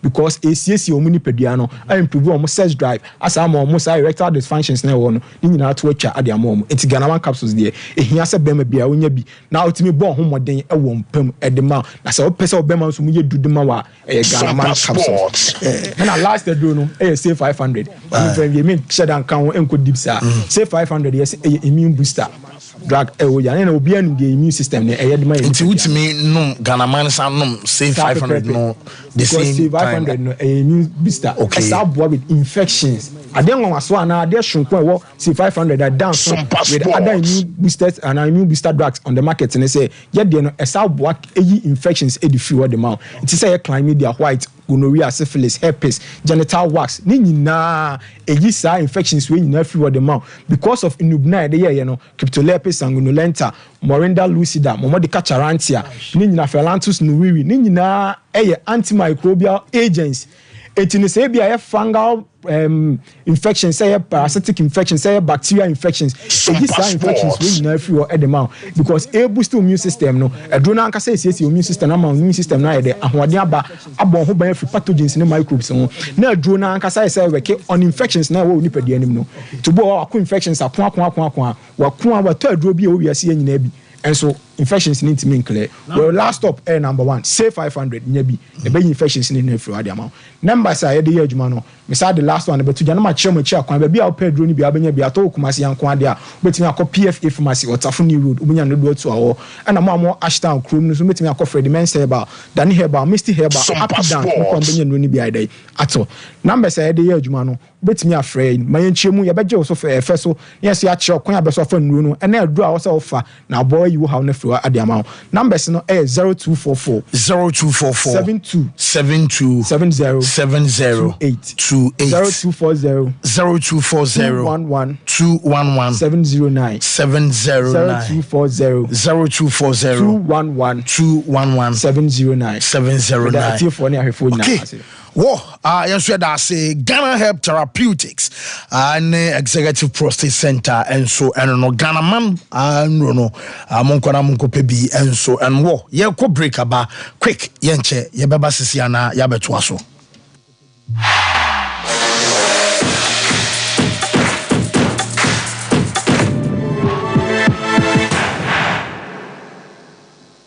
Hey sewa me hu wacho me na no me bisa ekra so ko abrochi Kwaku, afei na mebeko. Menkrata krani. Eni me ma connection man for den ko fosi ka adwane ne wanya otuadi di musa no. Oh, Express Express Group adarumenti akwantu ayefo opese otu kwan kosua dia Express Group do be call mind me to say Canada, US, Australia, UK and Germany say e to ana se visiting so Express Group do be call Dubai, Canada, US, Australia and Germany mo am pese mo tu kwan koye adwuma nso obetimi de wako Dubai, Qatar and South Korea. If you also want to take international tests like SAT, IELTS, TOEFL, GRE, GMAT, they can help you pass easily. They can also help you secure a good job in the UK. You should make sure you Kumasi Asafule Roundabout Accra and so Omo Carnation First Light, Tama Omo Community 18 Lashabi Girl Filling Station. From Omo for ISO 055-555-0067 and 0249-000448.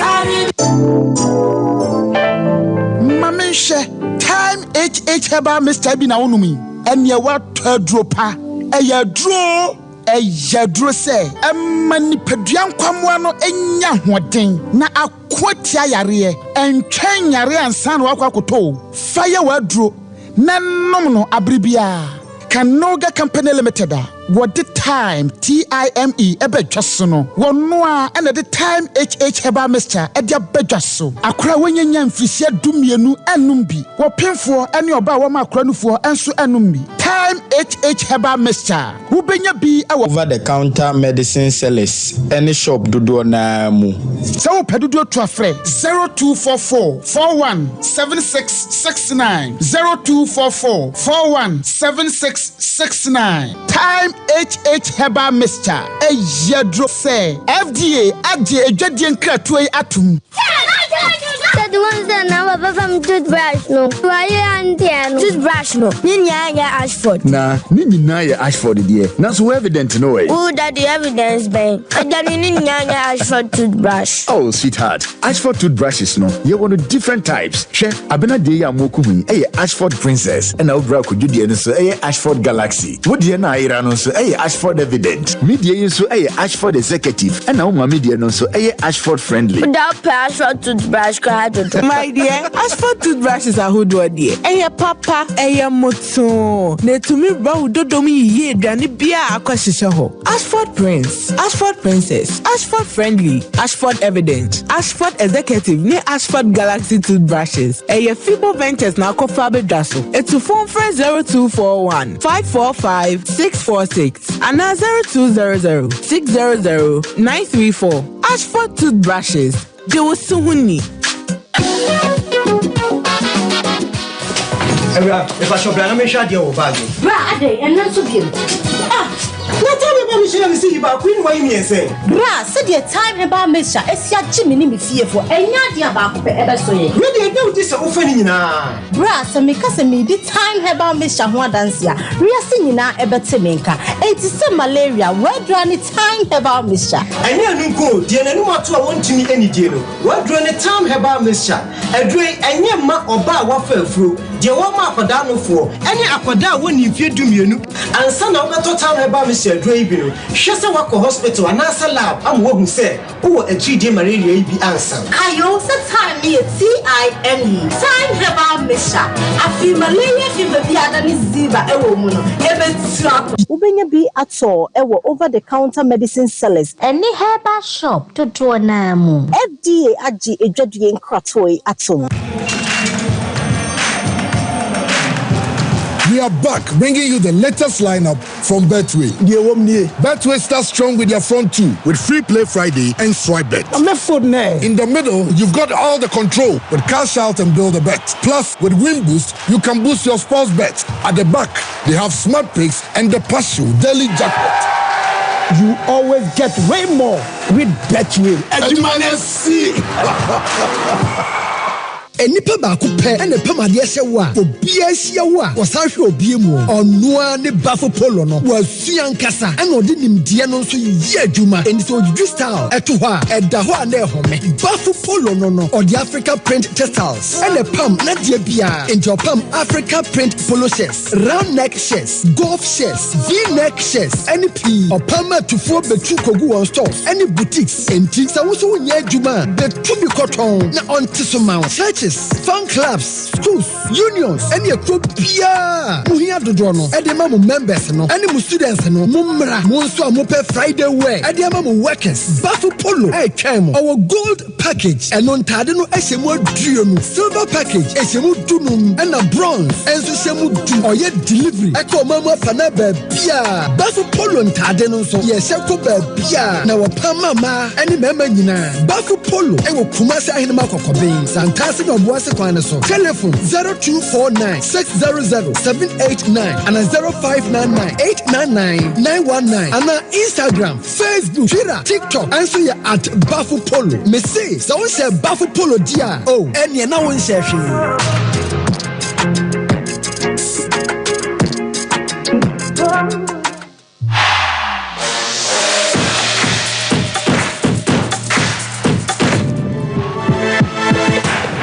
Wo yeba fiena Luther a day yerem e fiena Fibo Ventures omo a day toothbrushes badwaso toothbrushes na make I say your Ashford Galaxy, Ashford Friendly, Ashford Executive and Ashford Evidence ho your the anu America cry ho ne ho the anu denso kakra we you see at the brush teeth wow ema chese wonum eye hwame yin kanin nyina no enso e de free wonum enkwada ne de no Ashford Prince bema ne dia and Ashford Prince and Subakama Obano, Natchez and Kodanina, Sarah Brush Nisiano, F. in Chedawa, Kodabia, Besse, with Trinity, you are Kodabu on my own Triniciano Panko School Grano, and your problem, no more so brush and one Nika, a Kodanan Casako Fanadia brushing it Tansana, one also a Jerry address Aku School, and Tipebi, Fama Busiano, a household, Biabenane de Eddie Frim, a free a banner toothpaste and so on, a free fresh herbal toothpaste, get clear toothpaste, aloe toothpaste, and a peppermint toothpaste no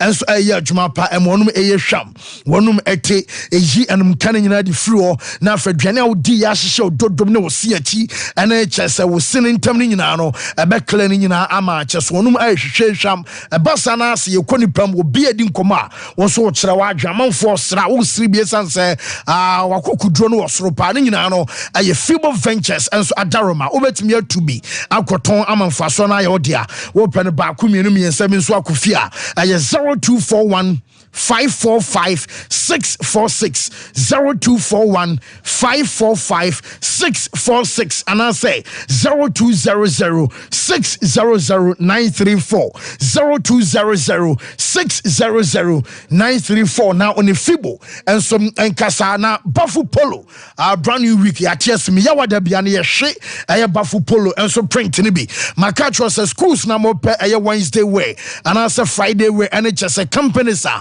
Mobesa munya Friday wear just a be uniform Diama Juma phone nyina no Bamadi answer on Bafu Polo and so Ebekasa Nensano efe ebono so da from kama or African print polo shirt or on a print golf shirt or on a print V-neck and a run necks and so can ma gold package marko 20 and a shame silver package shirt and 15 and a bronze package and so shirt and so 10 obeju kama mo kwakwa wedding engagement program bia mo ya oba bema be some shit atare kro so ba de straight amana fe bema be the top no nyina no Bafu Polo ese enkancho se bra wo ko oboase ahenema kokobin watara aye santase ahenema kokobin kwan na ofa so ade akokotwi no e wa na onsabeka no follow no e wo social media handles ni nyina so penso a fan was 0249 600 789 0249 600 789 and I say 0599 899 919 0599 899 919. Whoa, loser fancy. Say bibia eku. Oh nyame adom no ma dedam. Oh okay. Na yan shan sam na sem free enra okumase Baba Yara Sports Stadium enra na JA Kufuor Cup etimi eba so na eba so no 90 minutes na wiye na Krobia Kumase Asante Kotoko etimi ahyemienu amanso atreman ati ekanu ba ku dwumade ne hyase a na Brante Abdurrahman eto atene di kan Edmond so atreman FC enu achi na Brante Steven Muko Mukwala ete kadma Santi Kotoko ansana Kwadawisua yen Peter Amidu ebenya the second goal ete ama Asante Kotoko shanse game no nso Atramana FC enya penalty ema Manaf Omar ekoboma goalkeeper Frederick Asari etimi esevu ye na game ni chance no na afanu mi no mu jerseys no atuo bom where futu fras adea obia jersey no so yellow name after 25 minutes no Kotoko gitumu ekosisan ema omukwasa so ni fita ema bia so timi ye fine eno e de down na game no ba na wie ye ndese Kotoko abanta Steven Mukwala ena omchase ne performance no etimi konkai wonya MVP eso ewo e game na kwan a omufa so ye presentation no eso e de ema no ema bia so ye fine Steven Tornado appear ena say on say JA Kufuor Cup na oye ambassador edwom on hwe ema presentation no eso timi ko kama wo de award no eso edema Mukwala eno e de down na mom game no ba na wie bia course o say omye trophy presentation eno na Kotoko fans no ena fans ebe piem ho bi yenim supporters ro a omoye saade no na mu ketwe FA boss abra oba obe trophy presentation no na supporters bi ehu FA boss yentie ne hwe kakra obe trophy presentation no obe trophy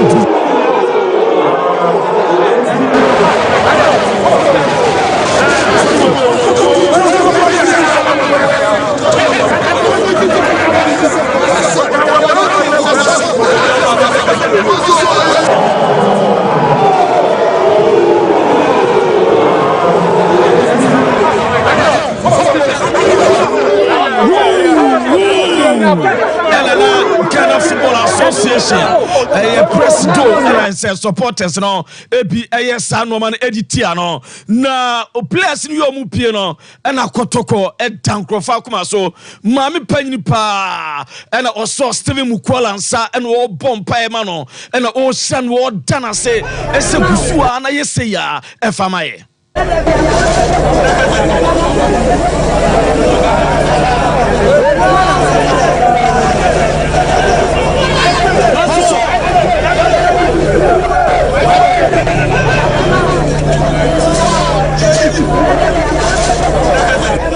Kotoko emode onse emanya ma be panyi MP ba o panyi no wa body space no na Mukwala yenya ude ni ubedi fufuo Mukwala yenya ude ni mema wo ba ele so o sanimpe wo bonum rane a wo se shira no ka Mukwala we in spectacle no se kama ba ene de tele fu Kotoko yema mo Heart of Folk aso ye Heart of Folk anopa new managing director at the press release Ediaba na me patron na dasono new MD expresses gratitude to board and calls for support. Ninyana say or say the management of our crowds of folk. They say ometima more day after 2020-2021 season. Mr. Frederick Moore omujano kwan as a substantive CEO no from Shedenya CEO bia finance management no etima twa to no mama bibia ye emu no crowds of folk bra mo bonkru awdo maje na odo mu nyina sise no mo mahye wa ba obe fresh obia emfa support mra emeta onu new MD na achi na bia so entim enye kama emfa ema wo mo eno ensama wa kruche de go ye kaka cross the management of our crowds of folk SCPLC headed by the newly appointed managing director Mr. Delali Anku Adiama is pleased to express its profound gratitude to the club's board led by Togbe Afede the 14th for its strategic and exemplary leadership style, which saw them holding the mantle during the absence of a substantive CEO since the exit of Mr. Frederick Moore in the 2020-2021 season. During this period, the club won the Ghana Premier League trophy for the 2020-2021 season. Both both the MTN FA Cup and the President Cup were also won on 2 consecutive occasions. And also about infrastructure development. Nina Premier Sports Complex to Obama or modern secretariat no do we na supporters so dogo bi no na demonstration na spa supported domo wiase supporters way and a demonstration me try to supporters and omukoshia or Brasport demonstration eso etman sas mo me kakra.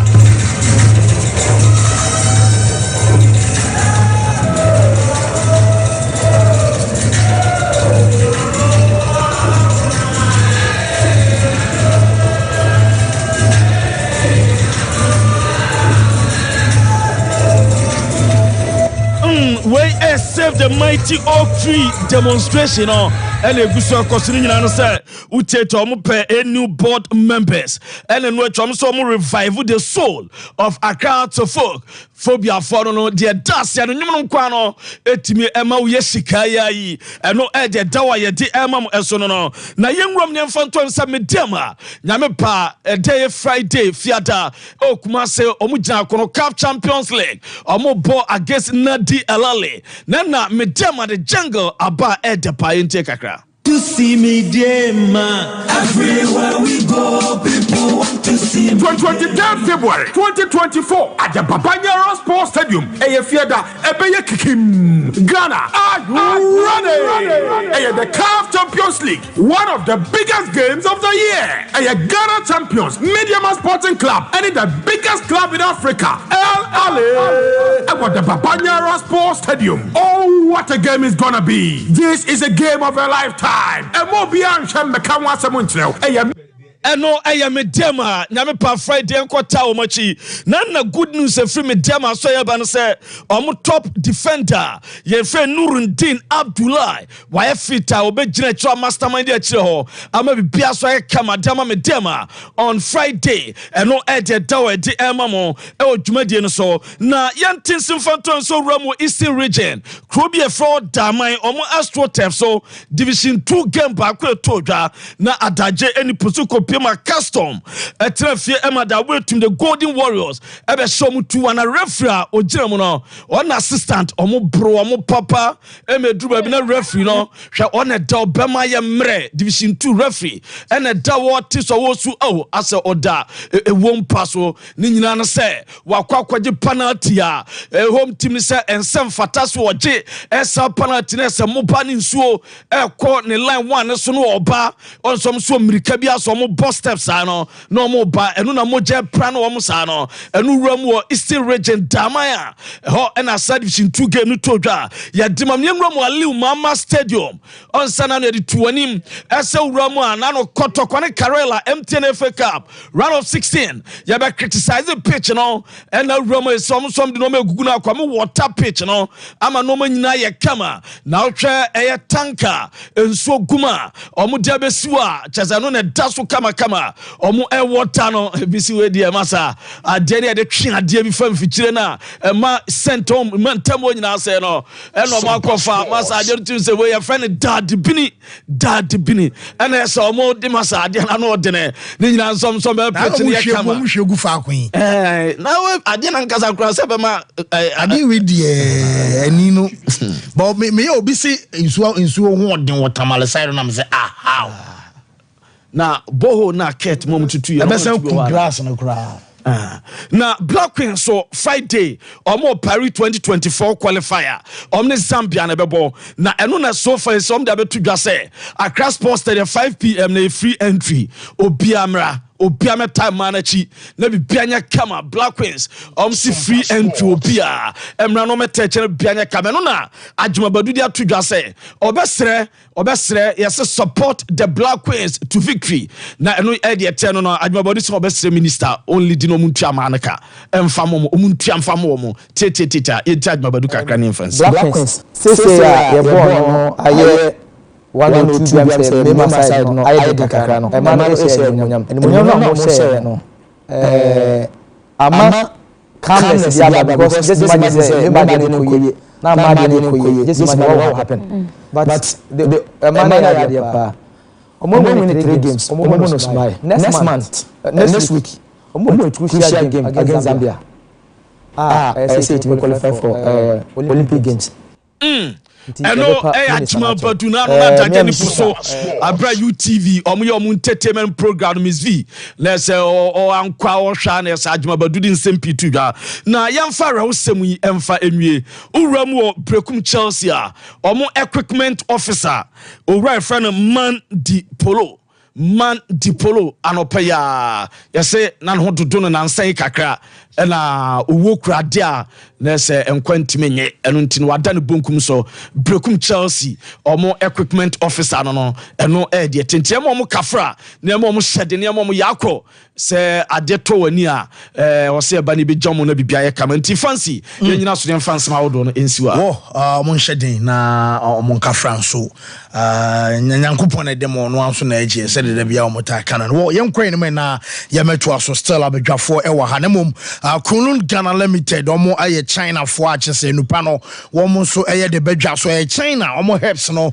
ma ene nubena no omo kambom no omo de aye dro kama na omo de abama chese be bia be fa bia wo wiasa fa na bia no Kunlun Ghana Limited omo nupa no amanfo agitum achese omo nom oye bema na odwon so wote yawo e wo bema mbutumi chem yenu wadwen yo se bia o enye problem bia ya na e wachi hawo achese achire no wanhwe no wansia no ebe hadwen pa obi won so odwunso wi a wo nim so wa pro ade mu awi a wo kana de a share chese ne boxes mu no na essence so gume basa na bomori anso be pe drive fan so hinchu capsules no bi anom ebe boawo na frama ho den enso about system ni mo afei so we bem paso de na sexual weakness premature ejaculation low sperm count afei woni atenka bem asa wo da ho anie oba ne be wan no se kra won tehwe amsro wadro ne Mr. Q eno ene beboawo na timi ama chesesa nyadewa ne nyina no watu asesa se bema ma de ho ntimi nsori ya wo yare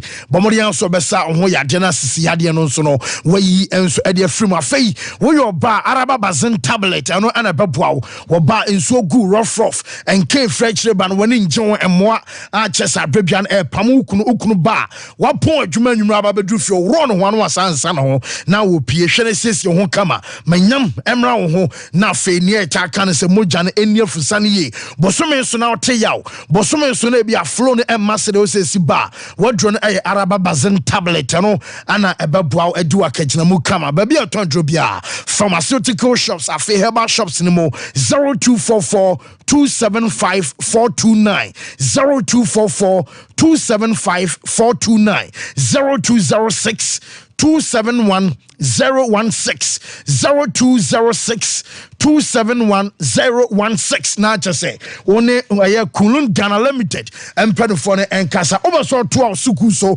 enwa mano ne awe aye scholarship bomodi aso be call Express Group almost brand be sua de fully funded scholarship say beju visa ma aye ticket na fei say bo say wo twa GRE also twa SAT wo be hia pass score and as a pass mark no ni na aye Express Group and a beboa afe nurses no so amobesa mokono say we nurse ni ana so ye midwife na be so koye adwuma e wo Canada US obeso ye adwuma e wo UK Australia afe New Zealand ana Germany abomodian say obeko Express Group empenfo no enso aso ye kroma wo mo wasafo liberal about and cry aye Canadian First Light afe wo takrade so a market circle wo mo ne hot and also fast food edi enimhwe tamale enso omo be aye tamale technical hospital no ana bibia no so mo ben court and some sunyane wo mo e Silver House building na mo e ben aye sunyane court no 0555 550 067 0555 550 067 and as a 0249 000 448 0249 000 448 not just on Express Group and Penfono and so and Kasawa Bishop. Yeah. And right to me, Brown, Sompa Sports. It was a very good game. Yabo born Kotokwaji Cup. Nema mini mukwala ye no krama was saying gumi. Yeah. That's what footballers. Nemum Asante Kotoko supporters. Football lovers and no more stadium hono. Omudi nsu atrema ho dance papa. Body omunimbo. Look, they are that good. Now union Satraman go no Moshena. Maybe I met Branton 2 cross and I'm quite Sabona because it only needed to be guided. Uchubo Nika Krebia Saboy. Near sure said Robert Mensah crying in the pod man going to me hear down. It was a very good goal. Yeah. Satraman they missed the penalty through Manaf Omar football no sanity. Omar missed a penalty na Peter Amidu a second goal. Attendance young organizers na so no me go akwem students omo bae Pokpante shy for now muku students nimdi omo flag ni omo shade jamano. You are sowing a seed into some of these boys to support the club going forward. And it was a very good initiative. Now Kotoko keeper Frederick Asai cheap penalty no. One of them students no muti stadium honey. It's beautiful. Just many judge and everything. Sompa sports. And all. It was such a beautiful moment. I would say, "Why are you even crying? You unka about penalty na you no. Students no motive. Yeah, white. When the penalty was saved, and it was reflective of the others. It was beautiful. It was such a good game, and you know, the outlier and the FA president who was booed, Bra co-president captain, and then also walking to his car. You know, I mean, let me confess to you today. Ghana for no more Abidjan. I think there's a secondary school in Takra. Their friend is in Mary's. Ewapoa. Buses Nitro Mohono. Nipa more secondary Takra had lined up to boo them. So protest fans now moko any no matter someone am kwamu ba. Bas no. So bas na ko any na Ghana flag. Okay. And Ghana boy ni. Intino like omu like sustain no. Omu na esre. Even the immigration officials any security officers elubono. When they crossed into Ghana, so now so wow things seemingly be awesome. Everyone say the football fraternity seem very insulated from their cause. So Ghana say look, people are angry, and yeah, central phone they say among for no. The ordinary Ghanaian on the street is not happy with young football. And I'm not surprised it's translated. Or a kickoff. Ceremonial kickoff, and the FA president was part. Yeah. Nobody booed him. Why all of a sudden? I hear a video now on Akokrabi Dinechi. Time now I'll call Nikanum. You watch that video again when him.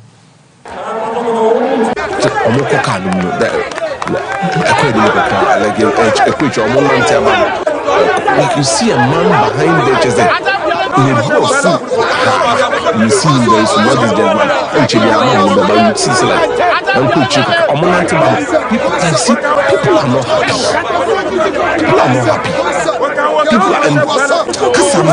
The rhetoric from people in the football fraternity. So angry and pissed. It's continuous. It's organic. People are just not happy. And then the response from the football fraternity hasn't been encouraging. You get the point. The ordinary Ghanaian say Shagua, you're winning match.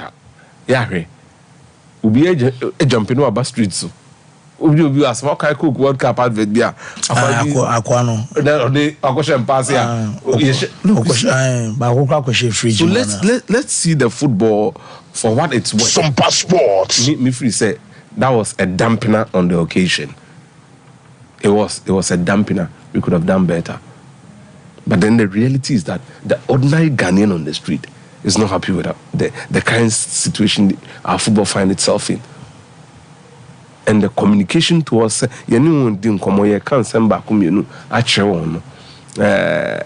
can improve. No mami Tamale Sports Stadium so me baby am dem be fan no pay because my emre pa sharak me so zoom picture na mama o dey zoom in ankasa because me say me hu nsukuro den na omudi ko onye say bia e water na o dey nsu bia keke emfa na ma me fa opportunity we na Professor Peter Chumesi in the Busiano, me mom was shedding. Oh, yeah, he lost his son. Uncle Fred had my son pastors. He got caught in the Busiano. You see, fancy. Minim no more yet. But now, no Saturday, you man, almost a stadium, no, a while mama complex be annexed. And so, I was stadium nechi. No cross says in stadium now. It's a black park, didn't be no. Okay, Yabako, Yabu Remuye. Dreams.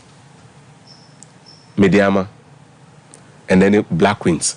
Now some community in our bowl, I'm putting this to you on authority. National Sports Authority region level, FA Dreams and Mediama, so Omumbra meeting. No mumpe 40,000 Ghana cedis more mumfan cotton fertilizer and family park and yes, park and yefe. And into the Ramun said there be a session. Yeah, my night team. You need 40,000 Ghana cedis, and they say they tough fertilizer, and they are quack pack ni. I made the abobo into class or mobile rent in the moon or moon and first camera. No, baby, I want to say Unya who saw bar or Benyas can gate and answer Unya. Now, don't want to and I can acquire maybe mana into the scene. A buying pan. The plan for infrastructure management here. No, you've got some passports. Said the and the Atons after 2 clubs and say, Moment Nancy say, Yenya meeting, Namoma Isika. Adia also and kindness in either dao. Omunisika. Aba in Febimba. Intin I said dreams ni mediama, a copper 40,000 ma NSC before I be born. Krumana it. Chowanya Besianibi. Okay, me patrol. Inti say this kind of more. The fertilizer and be good with that day. Na Friday ready. Come on. Mike. Fancy. We started with Black Queens campaign B. Some passports. But the promise was given to them, say, Omonsabe kon musika before Zambia first leg. When a gentle reminder. Now watching na near woman. Na Monday. A gentle reminder. Okay. Enti sikano omo promise na. Madam gift your worry so abeto nenumutu e kan what that make the press na se no. Be reminding is and after Hokran was granted series of interviews as stated and Pombenya before or Momon Zambia. Yes, render Monday. Perconam yedin show. Enti ye anymore by Wednesday, Thursday, that's kind of reflecting. That's it. The gallant queens are getting their money. Next year, this kind of more munti, ye beseti or trap, and as a cano so ye empesi ye tuebi. Nakabi. Player beer is entitled to $7,500 US dollars. Player beer. A friendly sorry matches for my back him. Ne a 4-way na katre. They should clear it for them. It is $7,500. The CD equivalent per the exchange rate are awarded a Bank of Ghana. Yes, Romo. Omo Mexicano enkoto account mu fama girls no because ebi wo fi omo su ho omo some passports omo ji omo sika. And this one Madam Gifty Oware should lead the charge or a GFAS co-member and also or a known a MPP member nti aban we no ne ho bon wom nti wo ha e wo ha we wenim wakasa monhwe na mundi bo hye so yempe part payment. Mr. Yempe part payment. And then so cry the bank and shall busy. Yempe part payment. It's your money shabu. Nanyanko ya domwa. Say mostly sir transfer say some passports 3 working days. Into omoke kambo year. Actually so out the Thursday, Friday. It should reflect na manin sanko musika. Na emboama coach ne jumedi onu sudi no. Entimin konkan. The Zambia test is a tough one. A very tough. Yeah. Into FNS or Bubble game no Accra. Maybe they need to concentrate and move away from any other external factors. Bia. Yeah, bomb pie mom say be or more planning biano so enquire and fam mom. But me wadia back on. And this the FA should do. 1. Or Black Stars, yeah, call walk up no any ya home farmer. The dressing, and no ball where Frugune, where representing the North. It was a gallant entry into Qatar, displaying rich Ghanaian culture. Into Black Stars team no almost yes kama. In the last 2 tournaments I no. Yeah, star yes dressing ne son yes no. I think there no con kind saying ball na nkasa ya ball park in so. Then Ghana Echo AFCON 2023 so. Ye team no so where World Cup there now was. Mbo fugu no. Yeah, fugu kama pa. Fatal is I think so no then na yi ne pe and then he truly Opie is a true son of the North. Yeah. Say do Ali the ones on so yine kakra tizigi e yine kakra do say onye typical obi of free or then other players ne yi omo kama. Then yeah the AFCON there so kan ho that beautiful dazzling kente omo share oyua the you brothers omo dazzling colorful rich yaya mambema no yaba abaso Black Queens beko WAFCON 2024. There's another campaign. Tournament in Yendri. But me cannot 24 trim. And this DFA should lead. When you bind here. The GFA should lead this. Dressing our Black Queens de Beko Morocco no. It should be something that demonstrates that truly. When we are Queens are omu free Ghana. Omu de football airton Ghana mine. I'm repeating. Dressing our Black Queens no. Omu de Beko Morocco akobo tournament no. I was so mu see Morocco asase so na no obi ehun say you we mo Queens ahema omo free Ghana omo ton Ghana mine using football and the FA should take charge. We have come here, we have complained. Say a man omo bobo ni omo dressing no at times too masculine. This is the best moment to give the female Ghanaian footballer a true identity. Sompa Sports. African, traditional, cultural. And luckily for us, your culture and your traditions, you're rich enough, say, if we are looking for colors, say, we have it in abundance. Fabrics, kente, dien, you will be. So, yam pekwanya, your bed dressing, your man, come on. And it's even an advert for male football in Ghana. Say, and you're more mobile ni na dressing mema. You can also dress like a female, dress feminine, and still look excellent. O mashishe we na sa Puma GFA. We are tired. Okay. Me this year, I am for women's football. We are tired of this. Contender Blasters players ne share na yes na kente asa Ghana should lead this charge and Madam Gift your worry metoma diomenim get them something fashionable, something representing of Ghanaians and I see a rich culture and a heritage ebebo amanyama konkan ende de emreni ni ho enti ensem no tell but has the mona flop here. It has flopped because has ankasa as a team supporters nankasa no omuache demo way. How do you do this demonstration and want things to be done right? Don't me organize the demo. Now maybe guys or more it has flopped. It has flopped. Me catch you. And way more demo netia took be after this rain. And many me put to prove yate group for fraud. And also House of Folk is in safe hands. House of Folk no, it is in safe hands. Now safe hands I want to say to be not dear all you need to understand say and know the foundational stage or to nyoma send your club no be fena e peja now to back up their talk almost a moment to say we more demonstration no nyankopon ya adoma Saturday omo the VVIP buses mienu eko so gakope akọ support team no mu wia they will meet the media and then they will outline omo vision omo mission omo nioma omo person omo ye and so the board ye togbe ye so one club, two supporters groups going neck to neck against each other because nipa no run a club no mompe. House of Folk, a house divided shall not stand. Unity any here. Among share resolve your differences. Mike, me that say me ba meza hona. It's my kitchen restaurant and na Monday aduane no ye tombi. By this time creme say lunch ready into fufu no. Mo ambasa mo bom fufu awie ne aponchin krakra ne ne tilapia ne nwa no so ya na come up onya bunabunu na ya na nwa ne dem de sumia na come up anti. But money also be quest my kitchen akwa didi kama.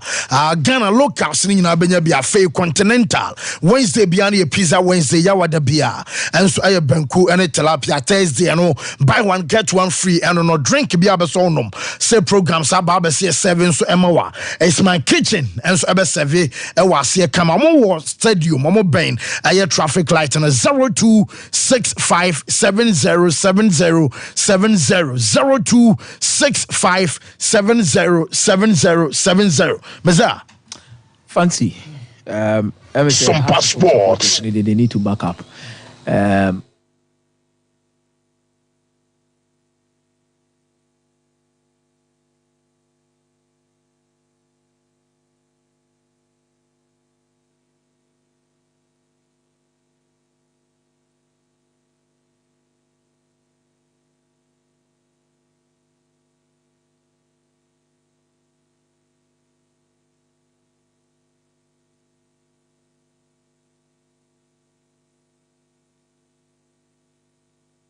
the omuma grass ni fifi kama. Fantastic. Na ejina so it a fertilizer. The said company no ye omo partners of Zoom Lion. Fantastic. Omo no na ye adwuma. Fantastic. And omo ye sade. Omo hwegu baby faako. Best spread for growing grass. Now, of them is an account about 40,000 Ghana cedis in MSA infrastructure. So committee at the NBC. Yeah, Tian Mami no say fancy. This is one particular issue, and I remember I am kwana wodi woman. You be delay with it, pa. Even $10,000 for Sompa Sports. So omo found ko register for African Cup of Nations for Egypt. $10,000 participation fee. As I'm talking to you now. For as I'm talking to you now. Almost so quite common the titles bow. $10,000 as my head. I am the African champions. Now, and you know we bet to your boss here. Every single document. 10,000 and $100,000. $10,000 every single registration. Every single letter that came. BBI documented that whole. We bring it here. Sebi, o mine na team no. Eme say, young penny phobia or mudi and no. It's 40,000 as I'm glad is actually what you could see so. Because your game is Bibo Kakra. Mediama the other Black Queens the other name. Nina the name. So we want to deal with it. But this is also another issue. If 40,000, just say, we can't provide $10,000 equivalent to bear.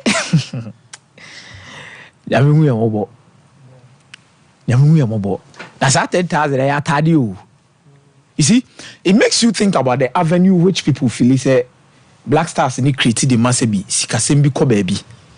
Now ebi mo nyo opportunity bumper bonity and I say $10,000 in advance be 1.24 billion. 1.24 billion.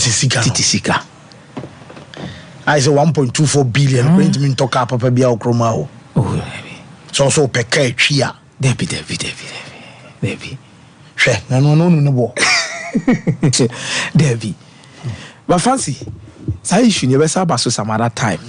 Now, let me say quite first one GF you know, AI unpopular. Something also more money come over. I say BB something is not working for the national team, but I don't know if they've realized it. And something is not working for the FA. Bia, they are a new marketing kitty be a war manifesto, mubetimi achieve, ubetima ye be there. But I think goodwill pa said that one so goodwill pa for the FA, you know. It is something also money or more prime focus and they need to work towards it. There is too much negativity around the FA. To a certain extent, say we crumple there. It is not an official game like a league game, but a game a sumbo.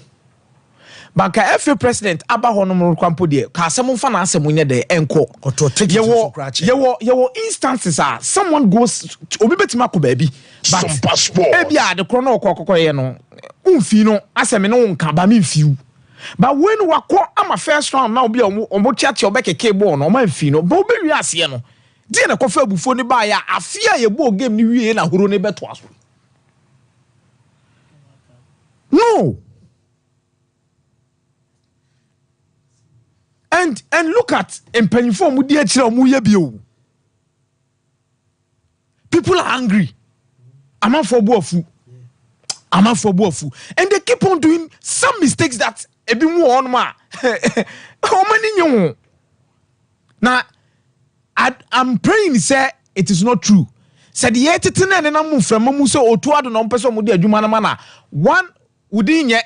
2 what's the criteria to on so person or the phobia 3 criteria ni nipa kwani meet 50% of even that particular criteria at the buy.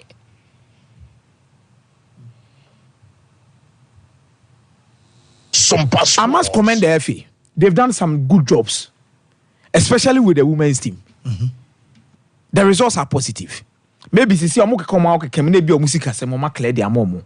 But I think it is one thing they've really done well, especially when it comes to the Women's Premier League, the FA Cup for Mano. Some your money they are doing well. Football boots. No man can be one they are improving. But Mr. Moka, in himself for so they will be on. Mumma Munyoma Munyeshe. Namonchre se mubu nipa. Namamu Munyuma, so no more acted to say the Mumubia. Ubetima ya Jumebi Uriase. But relationship is key. I think it is something that they need to show because do don't know so mubia omu munipa omu bunu egu maso do mu fi so mo pe no mo ye. Nobody have told you say kokoto masses na nimne pom cho say me pa cho meti wa asem, but at least some things need to be done, some things need to be devised. I was say a dreamy ba na mo mende sa nyoma na mo clear sa nyoma na one man for a dream sabi I chess asem mo de mo fa nipa ho mo nwen Ghana fo mo kwa na mo dwen mo ene ko fa sa nyoma we nyina edeba you are doing well adwuma ne de mo ye bi nkakran bo mo homode but this is one thing they need Sompa sports they need to Meza me da say na Boyos bite ana send Monday mo na Shadrack mesa na bia kofie 22 adwane na kama pa Boyos bite or branch baako e wo kronom barrier esa wo baako nso e wo Breman Bemu na ne fried rice assorted fried rice and chicken assorted fried rice and beef afia punching fried rice nso benya or someone punching jollof rice e assorted jollof rice and akoko and as beef yam chips and potato chips wache and abeso the noodles afa fufu and light soup no so awia wunya bi na fa enye bad cra bankune tilapia no nyina so be serve kama and afa pizza so pen small medium and as a large size and a family size nyina no obey e dia ma komia ko ba store and them say show no be ba so am say komia show no ye boys no and Richard Beck birthday. Oh, okay. Timinu Richard Beck happy birthday. Na me sure no you can say. Kefe ni so boyos for Beck. It's utie. Boyos for Beck. Okay. Boyos for Beck. That we would do. Well, boyos number is 0247883788 0247883788. Na just on boyos and so enkasana dia kanina no on fan so and so fama wo. Yenkwa na yemfa callers na afi yemra na emeto so Felicia Boatin so na wa woda late notice from Shadrack osikujo say Felicia Boatin o ye nurse ni e wa Santebe kwai and e wa woda enwe show happy birthday 0551931931 hello good morning sir it's you. But okay. Pacho dem person can say fancy mo yebe sire mo sports team no after for na ye di mo trim dodo mo allocate time be so ma local na say ata mo ka tia e say dan ko yi we sire mo mate yera Ghana football no I say okay yera say so ba so hello me no ya jole Abajo Bonya when the fancy Di Maria. Yes, opening yet you. Nigeria ni masobato no quickly. As a fancy, so had demonstration on my persona. The first is a house of football. The second, and we got kind of just really kind of machine. The best not to be necessary. When you conform with 15, because it just said, "Look at the friend to me, Buana. Fancy, maybe I'm a match, and sir. Yeah, now you're but because on the team, no more back home. I just said 1987, you be sure. And he said, I want to buy in Pagana support. In a